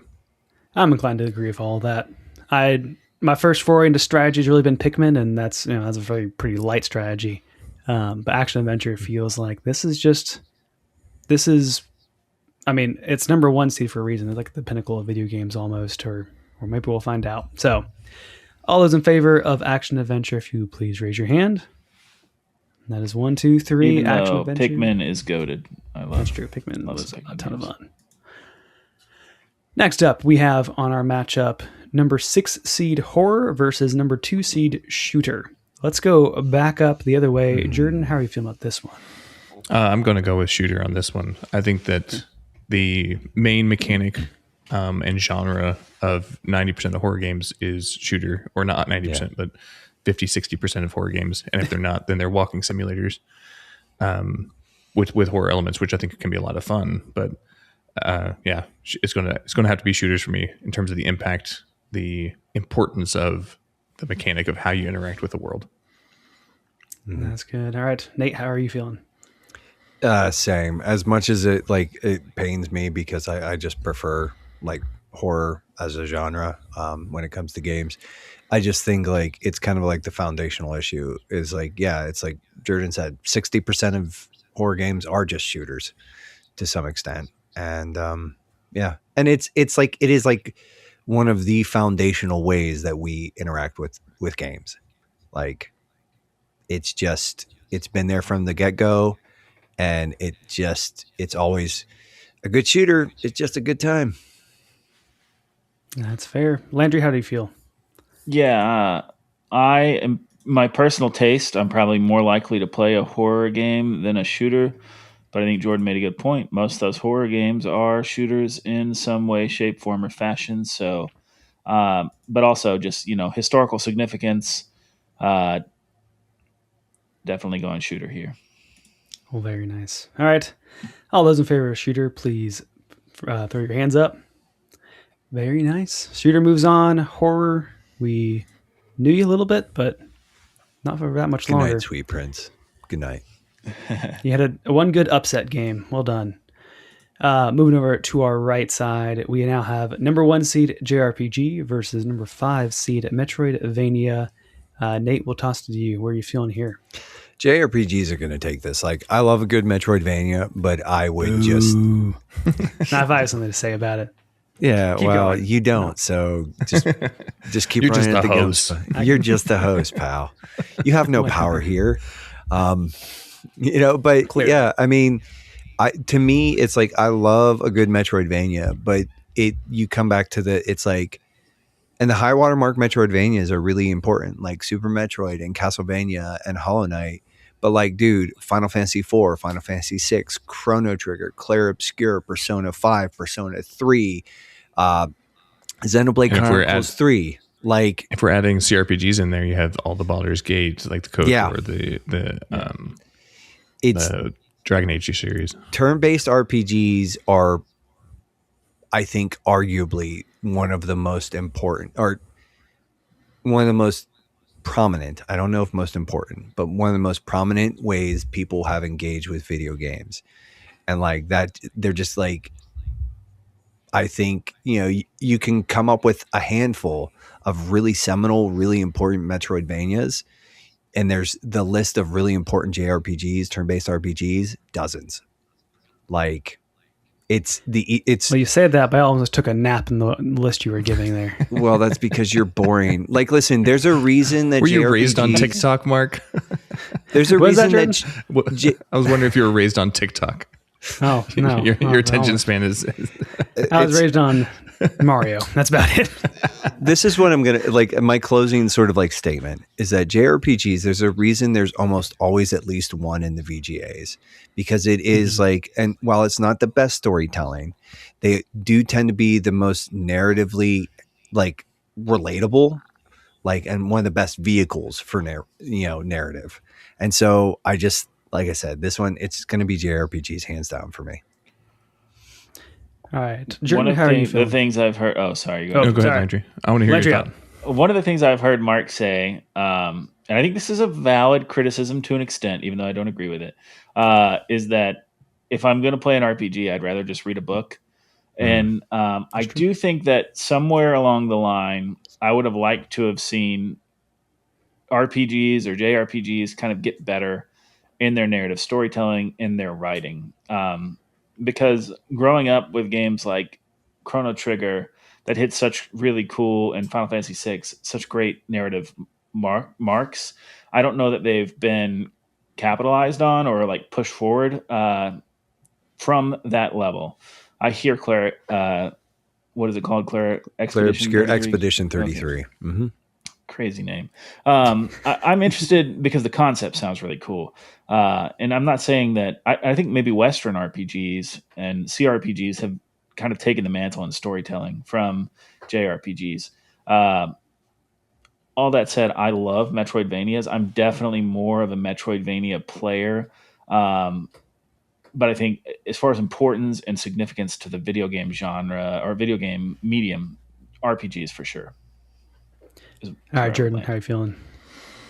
If we hadn't put all turn-based RPGs into this genre, I would be voting for Metroidvania. But because we're adding in CRPGs and Western RPGs that are turn-based in there, there's no comparison in my mind. BioWare became a powerhouse because of their ability to make turn-based RPGs. Like Square Enix was the reason they called it Final Fantasy was because they were going under, and this was the last game they put out. And then Final Fantasy 1, so they called it Final Fantasy because it was a final game they were going to make. And they've lost their footing, I think, a little bit with what's it called? I don't even remember the studio was it that made Clair Obscura, but like being overshadowed by other people. But imagine a industry where Square Enix didn't exist for the last 30 years.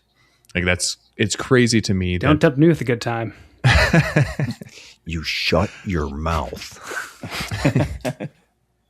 So I'm definitely going the turn-based RPGs on this, and I think that the funny thing about turn-based RPGs is that it's kind of unfair because before video games existed, turn-based RPGs were here, and people were playing them like crazy. Yeah, that's fair. Yeah. Well, you all have fun playing your menus, but let's vote for if you want JRPG to continue on. Please raise your hand.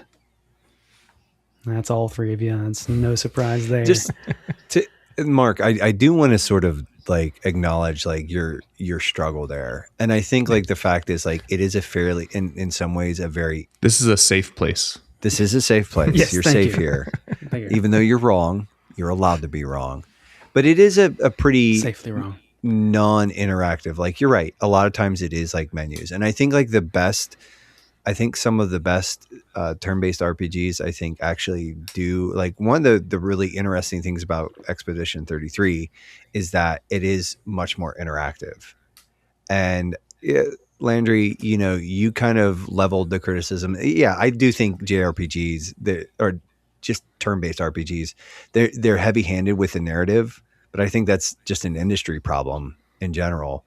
I would say I think I would like to see a little bit more interaction for like the menu stuff, like the Mario, Paper Mario kind of stuff, the Clair Obscura kind of stuff, where it's like, there was a series for the PS1 or PS2 called Shadow Hearts, where it's like, where you're rewarded for being a little more intentional and interactive and sort of engaging. Yeah. I think that's one of the biggest weaknesses to me in the genre, even though I love them. So the biggest thing about JRPGs is like, I just didn't grow up with them. Like it's a whole acquired taste that now I am supposed to acquire. And that's like, it's kind of like getting scotch for the first time where it's like, what is all this smoky mess? And it's like, you just kind of have to learn to love it over time. And you have to, and you have to find the right one. Like, there's probably a JRPG out there that will crack you and like you'll be like, oh, now I get it. And then you can sort of go back and fill in all the gaps. But until you have that moment, like it's just like, yeah, I get it. We'll get there sometime. Let's move on to our last matchup for our Elite Eight is the Soulsborne games at number 6 and platformers at number 2. We'll bring it back to the top of Landry. Where are you feeling with this one? I mean, to me, again, it goes back to historical significance and also Soulsborne being a thing that I love dearly. I just don't think there's a single Soulsborne game outside of the FromSoft the Souls games. Yeah, FromSoft games, Sekiro included, that are, worth time. And I think that's a really cool budding genre, and I'm sure it'll be a springboard for things in the future. I just don't know that it's not going to be something that 10 years down the road, we're just looking at what they used to call Doom clones. And we're in a world where Soulsborne's kind of an archaic term that no one except for ultra nerds even knows what it is. So to me, platformer is going to have to win this one, hands down. All right. I'm guessing the defense is Nate. Nate, what do you think? I actually think Jordan might be sort of, we might be in tandem here. I just think while platformers are much more foundational, I think, and they, in some ways they're much more, it's sort of like they have much more historic precedence and importance. I would just say, I think the Soulsborne, and again, the best example is FromSoft games, but just the very fact that Elden Ring is kind of like the game, it is Elden Ring in some ways is the height of, it is single-handedly one of the most interesting achievements in gaming, period. And And as like I said, I'm playing Wolong Fallen Dynasty or whatever it's called right now. So I actually like Neo 1 and 2.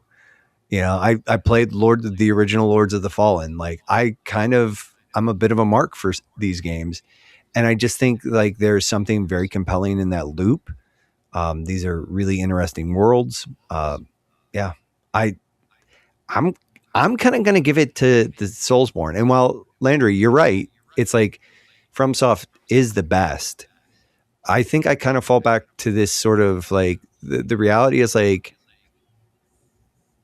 for me, it's kind of like it's kind of like the inverse of your argument, where the only platformers that matter to me are Mario games.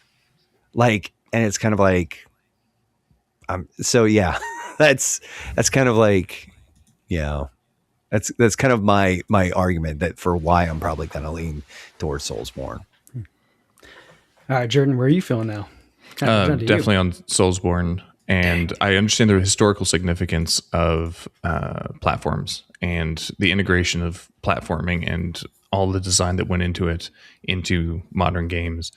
What kind of kicks it over the line for Soulsborne over the line for me is that it's not just the we're seeing an introduction of animation, like paying attention to animations, because that's what they really introduced. Like a recognition of animations reacting to the world as you're fighting them. And kind of this is where the platform or the fighting game comes from. It's like this was when integrated fighting game mechanics into this.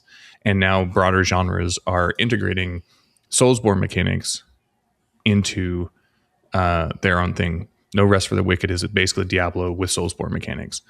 I feel like No Rest for the Wicked keeps getting more and more stuff that's in it. It's so good. It's a Metroidvania. And then you have Clair Obscur integrating some Soulsborne mechanics into the JRPG genre. And so there's these, like, an aspect of Miyazaki and FromSoft have kind of transformed the modern games industry in a good way. And I think that the industry itself has stagnated for a while, what was stagnating for a while. And you can go on, and there's like a ton of videos on YouTube about people who their depression was fixed by playing Dark Souls 2. And it's because they were given a challenge that games used to give us with platformers, with games back in the 90s and early 2000s that are not being given anymore because they're catering to the lowest common denominator. And Soulsborne just says, here, like, figure it out. If you want to play it, you can play it. And I think that that's a valuable addition and something that hopefully will be integrated into the bigger game companies. But at least the smaller ones at AA and the indie games are integrating that in. And that's one of the reasons why they're seeing so much success, because they're allowing for failure to happen. And I don't think, so I think that in terms of failure in a controlled environment is important. Right. And it's almost never the game's fault. And that's a big thing. My only question is, like, what mechanics from Soulsborne games is being added to other games other than, like, you die and have the ability to go back and get all the stuff that you lost? The parry mechanic is a big one. Well, and I think it is a Soulsborne mechanic. But it was popularized. I mean, you could say, like in terms of platforming, you had platformers pre-Mario kind of thing. True. So I would say, I think, like, the importance, like, that it is, and I think you get, like, see, this one's kind of tough too, because, like, platformers, like, in a lot of platformers, and the best ones, if you fail, it's on you completely. It's not the game's fault. It's yours. It's your ineptitude. You didn't make the jump.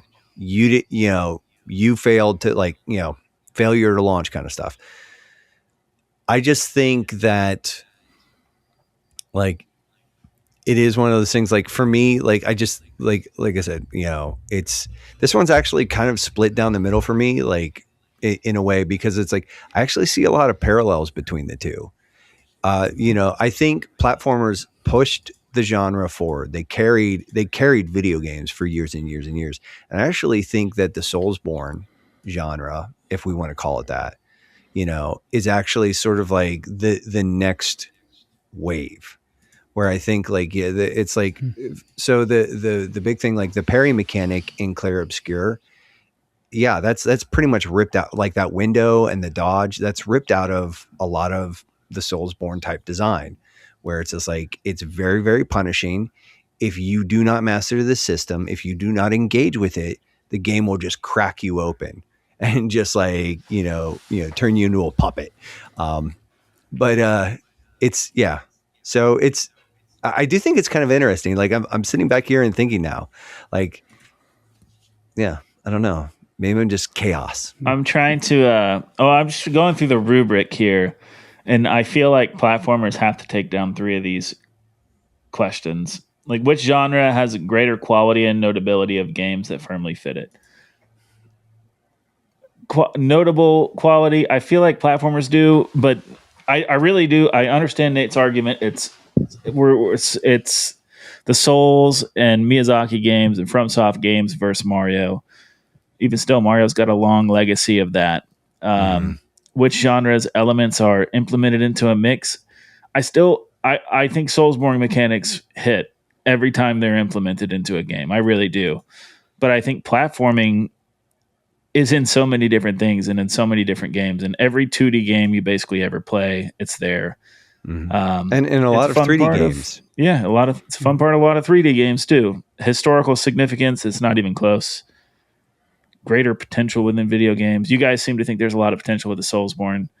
My thing with Soulsborne is to me, it's so close to action adventure. I'd hate to put it in the top 4 when we have an action adventure thing, and that still includes all the Soulsborne games for me personally. I mean, if you can separate, as this is trying to get into your minds, if you can separate action adventure out, if you can carve out that chunk of Soulsborne from it, that's what we're dealing with here. But that's so hard to do. I know it's all a mush. I guess so. It's not very hard for me, but I guess I can understand. You can blame Nick or Mark for this. That's fair. This is like Mark's going to have a lot to answer for when this is all said and done. And I wasn't any of this was my decision. This is why I'm the moderator and not a voting member. So none of the fault falls on me. That will hold up in court. I think this has been like this, though, is probably the most interesting pairing. Is that is like, because like to me, it's like I'm looking at them and I'm seeing, like I said, there's all these similarities where it's like it really is like, again, it is Mario versus like Elden Ring and Dark Souls and Bloodborne. And I think like, Landry, that question number 4, which one has the most potential? Like, that's a pretty big question for me. And I do think like I said, I kind of, to me, there is this kind of like where I see like, I see like the Soulsborne type games, the hardcore action RPG, if you want to call it that, whatever. Like that is one of the primary movements and carriers of the current gen. And I think like that will be, like that will have as much significance in the future, I think, as like Mario does now. Like possibly. Yeah, I don't doubt that its influence has not been like fully extracted. I really do think that there's going to be more of these games like that. If you watch the State of Play, that chicken game looks like it might be a Soulsborne. Chicken game as well. What? There's like a giant buff chicken who just seems like a Soulsborne game with like Black Myth Wukong, like kind of has like that action. Well, I guess some of those might have. I never played that game. It might be more of like a Devil May Cry, but it has see, like the hardcore action kind of stuff to it too. I could see these things playing out. It's like obviously I'm not. There's no even like iota of me that would lean towards Soulsborne, even though I think that genre's produced more 10 out of 10 games per capita than any other genre in the past 5 years. I still think there's a very, very good chance that in 10 years from now, Soulsborne's not even a term to describe games. Yeah. Oh, 100%. I think it'll get sort of like a name change sort of retcon situation. But but I think the counter argument would be Metroidvania, but we could call it antidepressing games. Antidepressing. Yeah, you hear a lot of this. I mean, you hear a lot of stories about video games in general, and Breath of the Wild has a lot of those stories. Yeah, it's like these games, the games that sort of like give people tasks and then actually say like, no, you're going to do this, and then there's something about that. Like you said, overcoming that failure is really big. I mean, and I cut my teeth on platformers when I was a kid. I remember,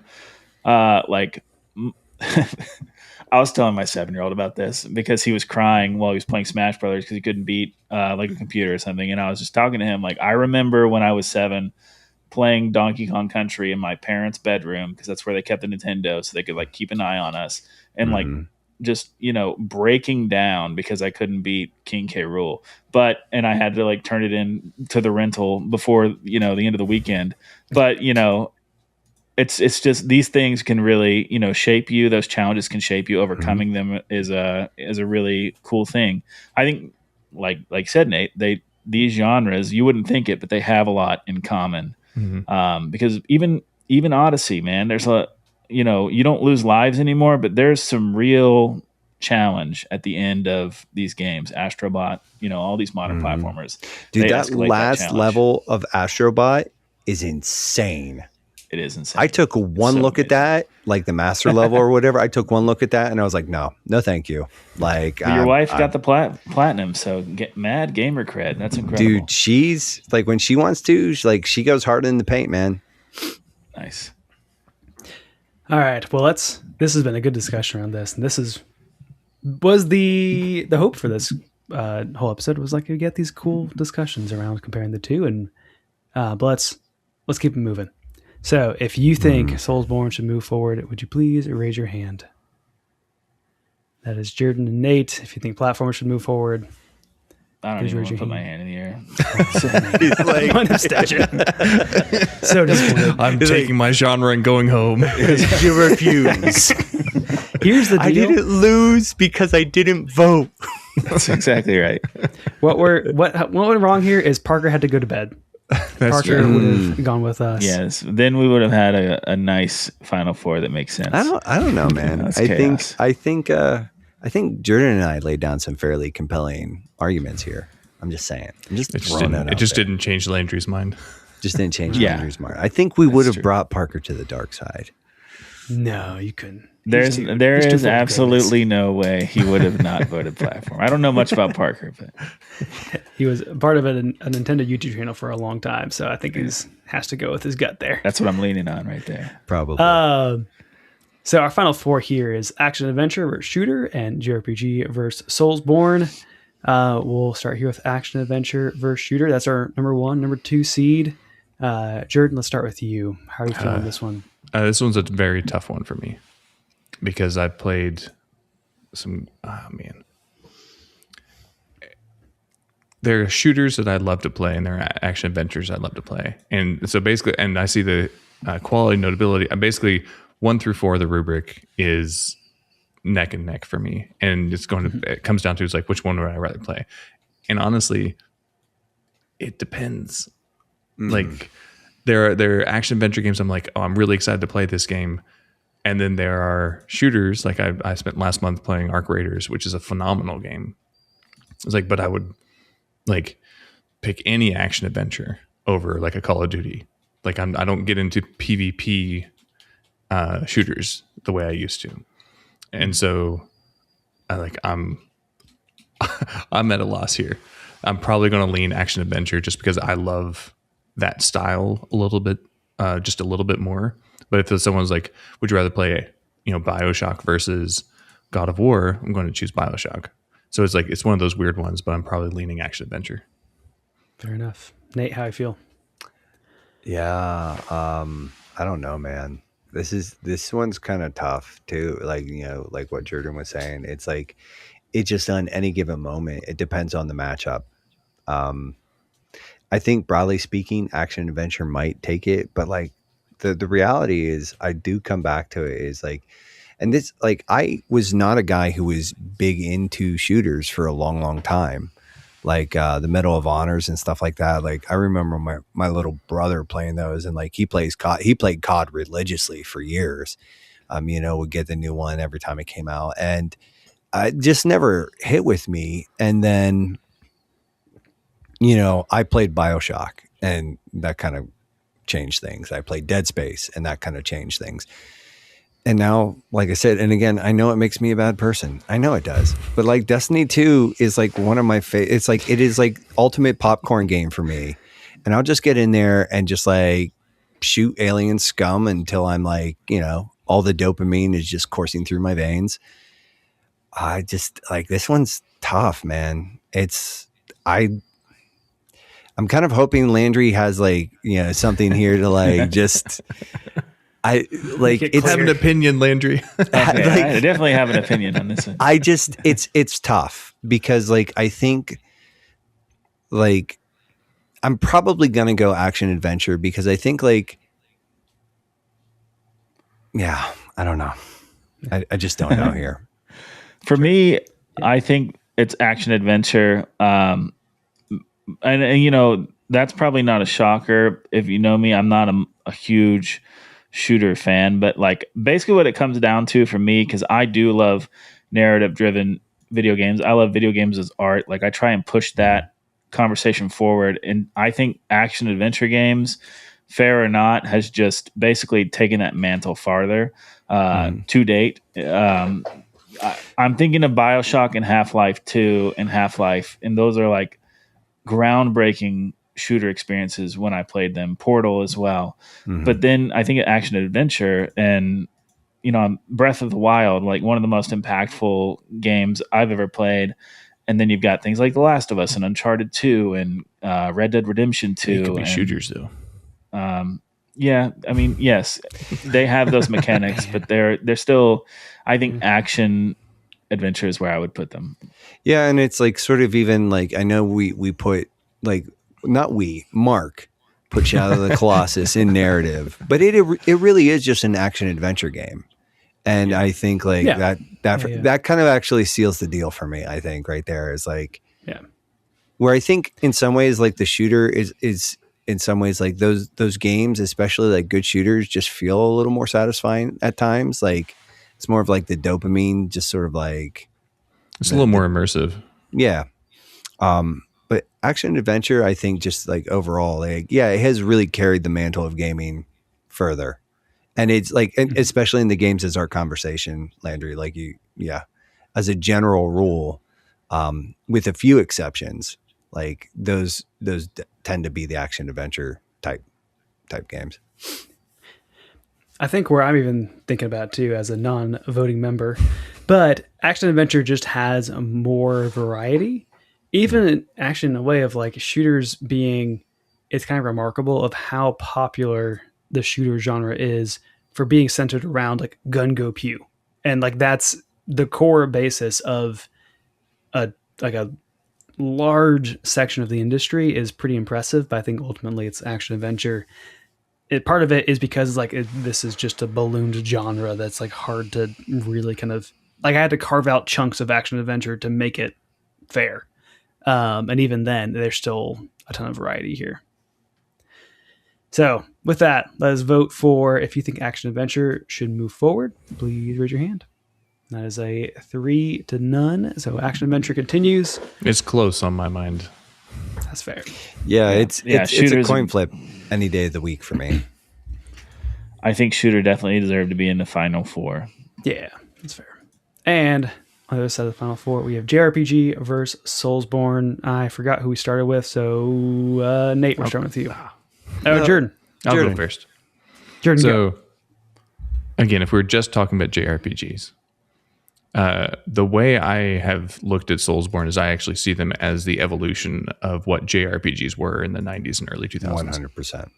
But since we're having it turn-based RPGs, I think that one of the severe lacking of Soulsborne games in terms of the industry as a whole is there's not a lot of like I love dialogue in games. Like I love when you go up and you talk to someone in a town, you can interact with them and like have like that type of thing. And the Soulsborne games do lack. They do more world building where you sit down, you're kind of like a mover, but not necessarily a learner. as you're wandering around. Like you're not an interactor with people going around. There's some of it in Elden Ring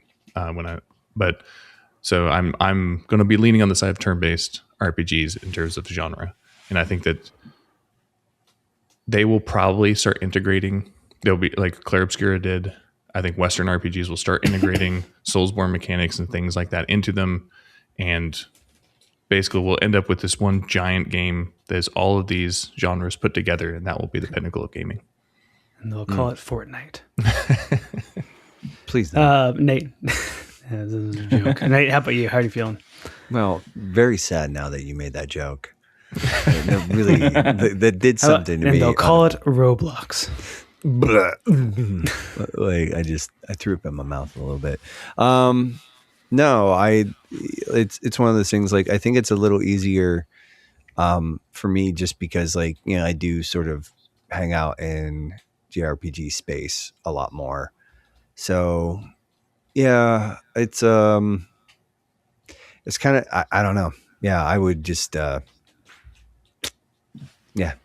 just JRPGs. I think just I don't know though, man. See, like we're getting to the point of the night where I'm tired, and like things are slowing down. Things are slowing down, brain hurty.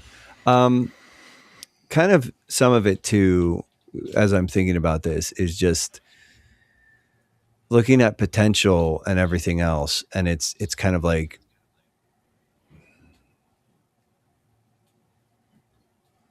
Yeah. I think like turn-based, I think like kind of Jordan in sort of going along the same lines as you do. I think that if we're sort of all the turn-based RPGs are sort of thrown in there. And so you have something like Baldur's Gate 3 with like just all the branching paths and just the masterful execution with just that story there and all sort of the interactive elements there. It's basically a D&D session that you can play on your console. And I think that that's really kind of like until like Elden Ring can give me sort of like those branching paths that way. Yeah, it's like there is something there where it's like it's tough. It's tough, but I think like I do think the turn-based RPGs sort of edge it out. But yeah. I'm waiting to hear what Landry says again because like I just think there's two things going through my mind. One of these two genres cannot exist without the other. And then the other thing that's going through my mind is like if I'm going to play a Soulsborne game, I love them, but I have to be in the mood for them. And I have to be in the mood to, traverse like a dark and desolate land and, it's got a particular hollow vibe that's still fulfilling to overcome, but like all of those games that I've played, because I've only played the FromSoft games, have like a darkness to them, which is wonderful. I like those vibes. But then I think about RPGs, and I've had so many vast experiences, like where Dragon Quest is like just this like homey little bedtime stories that I can play in any mood, that just like perfect fantasy stories, cozy, wonderful. And then Final Fantasy has like this, like teenage angst to it that's, a little bit goofier and sillier, but still got that really cool, fantastic element to it. And you got things like The Witcher 3 that are a little more grown up and darker and, and just hundreds and hundreds of experiences you can choose from in the genre of RPG. So I would go RPG, and I wouldn't, for this one, it's not particularly close for me. All right. Well, then let's call it. If you want JRPG to continue or turn-based RPG, what have you, throw your hands up. That's all three. And here we are in our finals. It is the two number one seeds. Kind of was going to end this way no matter what. So what we have, action adventure versus JRPG. Nate, let's start with you. Oh boy. Thanks, pal. I don't know, man. This one is literally a coin flip. I think in some ways, like I'm probably going to default to JRPG. on this just because one of just the most because you think it would be hilarious for Quick Play to have JRPG listed the greatest game genre. Yeah, like I like the existential pain of having you to sort of like say this is just worth it for me. No, but what I would say is I think too is like, and while action adventure games can have numbers go up, like numbers go up in JRPGs, and that's fun. That's like, it is like, that's what video games are all about. That's in a way, I think that is kind of what video games are all about in some ways. Not, and you know, but I think when it comes down to it, like it's the razor's edge, like, because it's like two of my favorite games sort of sit on either side of that divide. And, yeah, but it's those scales don't sit evenly, like, and I'm just not sure where they're falling. So yeah, it's tough. I think like one of them is just like JRPGs in I think a lot of ways sort of, yeah, I don't know, man. Like, I don't know here. Like, we feel great about this, don't we? I don't like this. I don't like what we've done here. I don't like that you've asked us to do this, Mark. Like, I just feel bad. He was just sitting in the corner cackling. So, well, I feel very strongly for action adventure. And again, I think RPG is definitely in this conversation. I love RPGs. I'm so glad it made it to the final four. I would have put platformers versus action adventure personally, but RPG would have been 3. For me, action adventure, I just think there's more games in this genre that give me the right gameplay balance of pushback that I need, and engagement and narrative. Like, all 3 of those things kind of like meeting in a wonderful place. There's so many RPGs I love, even a lot of the Final Fantasy ones, Chrono Trigger, Dragon Quest, where I am 60 hours into the story and I have yet to have a single challenging fight, where mostly it's just, you know, button mashing to get through the battles, because I've like found some way to, you know, just kind of spam one thing. And I know that those games offer more deeper mechanics, but I'm too dumb a lot of times to like min-max. So what I usually do is fall into like one attack and just kind of get comfortable with it. And so just the way I play RPGs, kind of like just a dumb caveman where I'm just like tends to be barreling through everything. I find myself in RPGs getting bored by the mechanics about like in that 40 to 50 hour mark. And I think for me, the final evolution of RPGs, and I think this is actually for video games in general, is where like those epic experiences are trimmed down to like 40 hours. And I want the RPG genre to figure out how to have like a 20-hour game and hit all those highs like in a condensed experience. And it, because it's not there, and even though I love them, it's another thing like Souls, like I have to carve out this space for them. And now in my current life, if I'm going to play an RPG, it's like, okay, cool, let me carve out 3 to 6 months, because I only get to play video games for like 15 to 30 minutes a night, you know? So that's where I'm at with RPGs right now. Love them to death. Action adventure, I think, is currently the better genre right now. All right, Jordan, let's bring us home.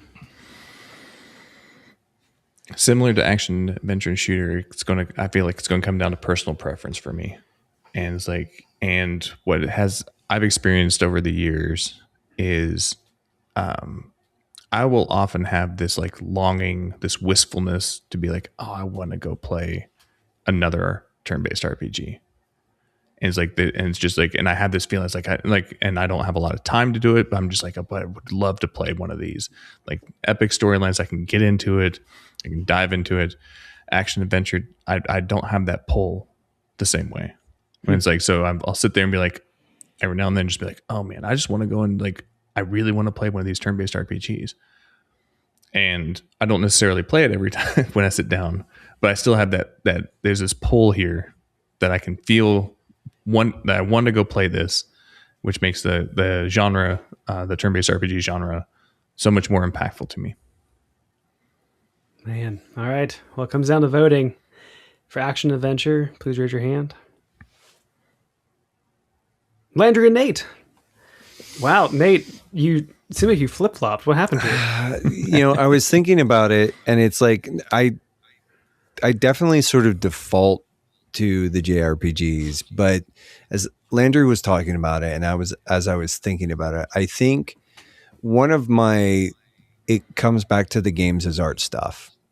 And I think as a general rule, action adventure does that better. Like don't get me wrong, like my favorite games, like dude, like we are in a season of like, I love Dragon Quest, I love Dragon Warrior, and so like I'm like, yes, give me the HD 2D remakes, give me like the Dragon Quest 7 reimagined, like,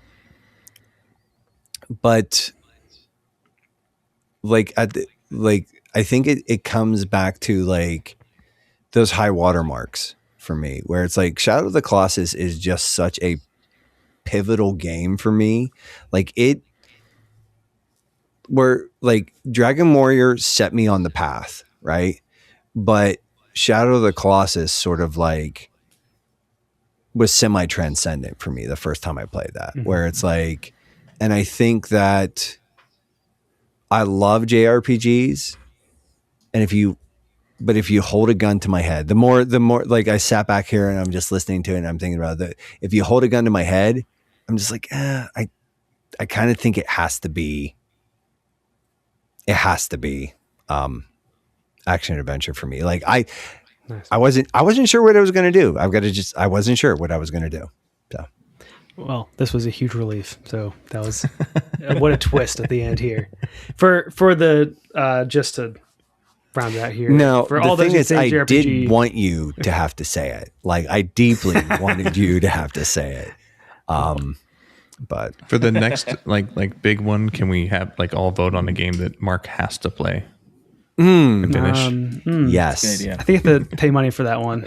We'll pull a Patreon out for that one. Just to round out here, if you think JRPG should move forward on this for the tally of the votes, Jordan says 1.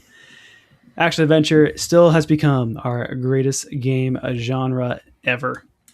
So well done, action adventure, guys. We did it. We've determined the greatest game genre. I feel gross. I need to go take a shower.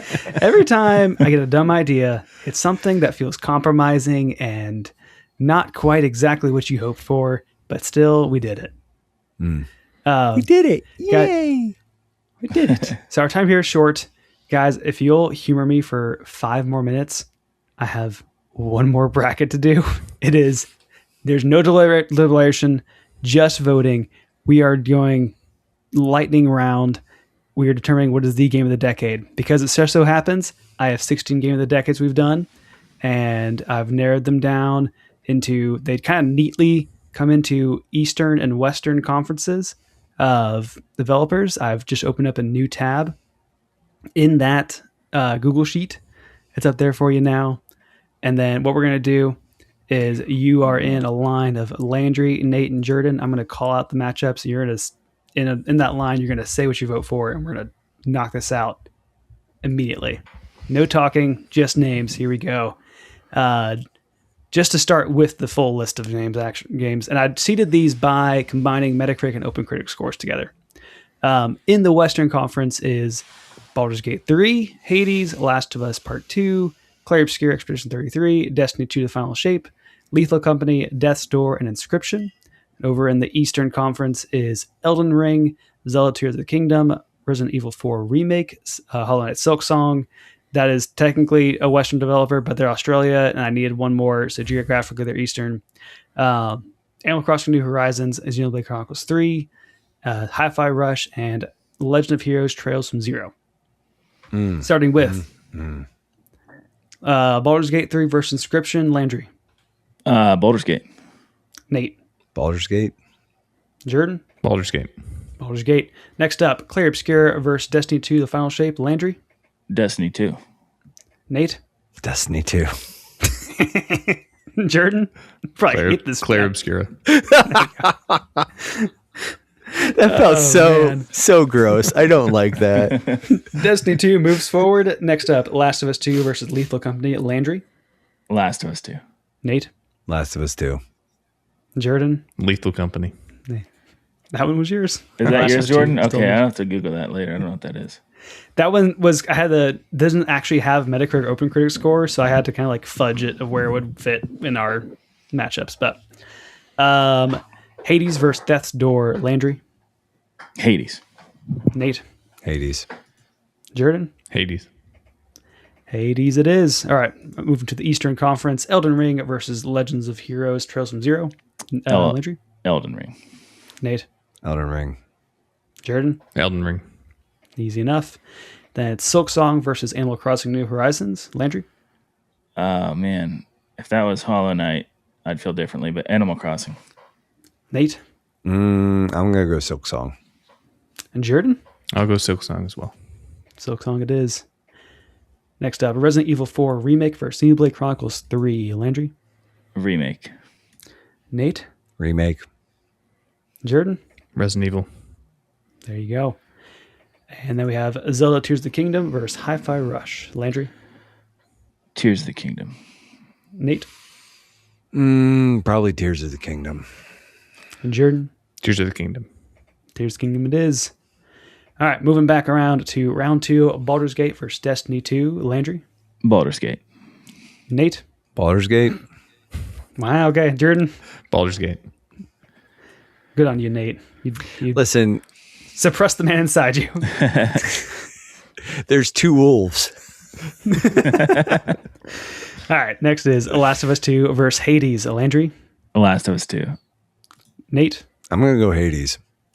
Jordan? Hades. Hades Figured that moves was ahead. the case. Over on the Eastern Conference, we now have Elden Ring versus Silk Song. Landry? Elden Ring. Nate? Elden Ring. Next up, we have... Where was that? Resident Evil 4 Remake versus Tears of the Kingdom. Landry? Resident Evil. Nate? Resident Evil. And Jordan? Tears of the Kingdom. Oh, very nice. Oh, Resident Evil still goes forward. Tears of the Kingdom would have my pick, whatever. And at Final 4 is Baldur's Gate 3 versus Hades. Landry, how are you feeling? Hades. Nate? Hades. Jordan? Baldur's Gate 3. Well, he dissents, but Hades moves on. And then is Elden Ring versus Resident Evil 4 Remake. Landry?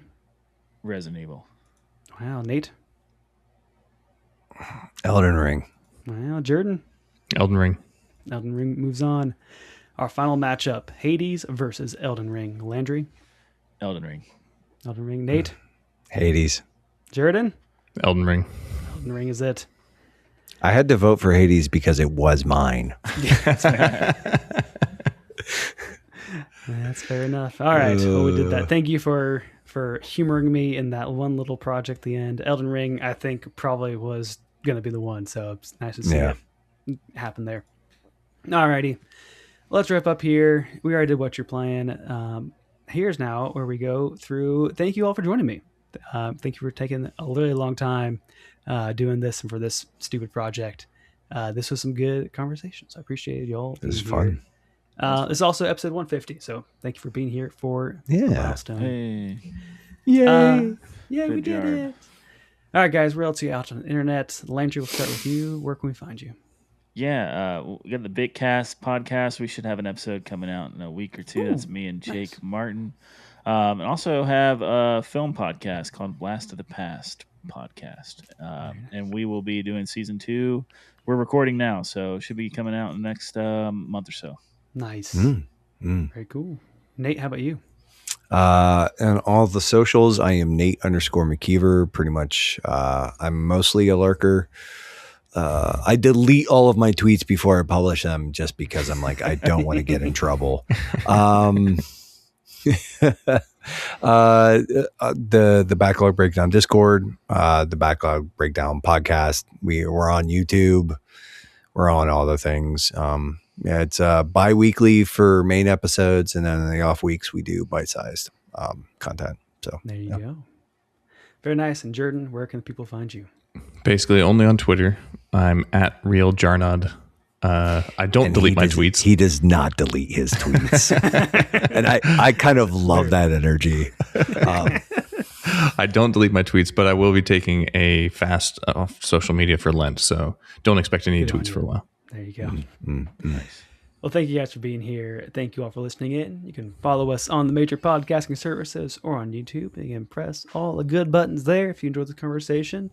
Add a little more to the ending spiel because Quick Play is just one small part of the Playwell Network, which includes shows like the Backlog Breakdown, in which Nate and Josh, they dive deep into the medium of video games, and they model some thoughtful conversation on engaging video games and entertainment wisely and well. And a link to the Backlog Breakdown and other Playwell Network shows can be found at playwellnetwork.com. But you can find Quick Play on the proper socials as well, at Quick Play Pod, and let us know what is the greatest video game genre. Did we get it right? That's action adventure, or did we get it wrong? Is it Metroidvania? That's all the time we have for today. Thank you. Bye. Bye.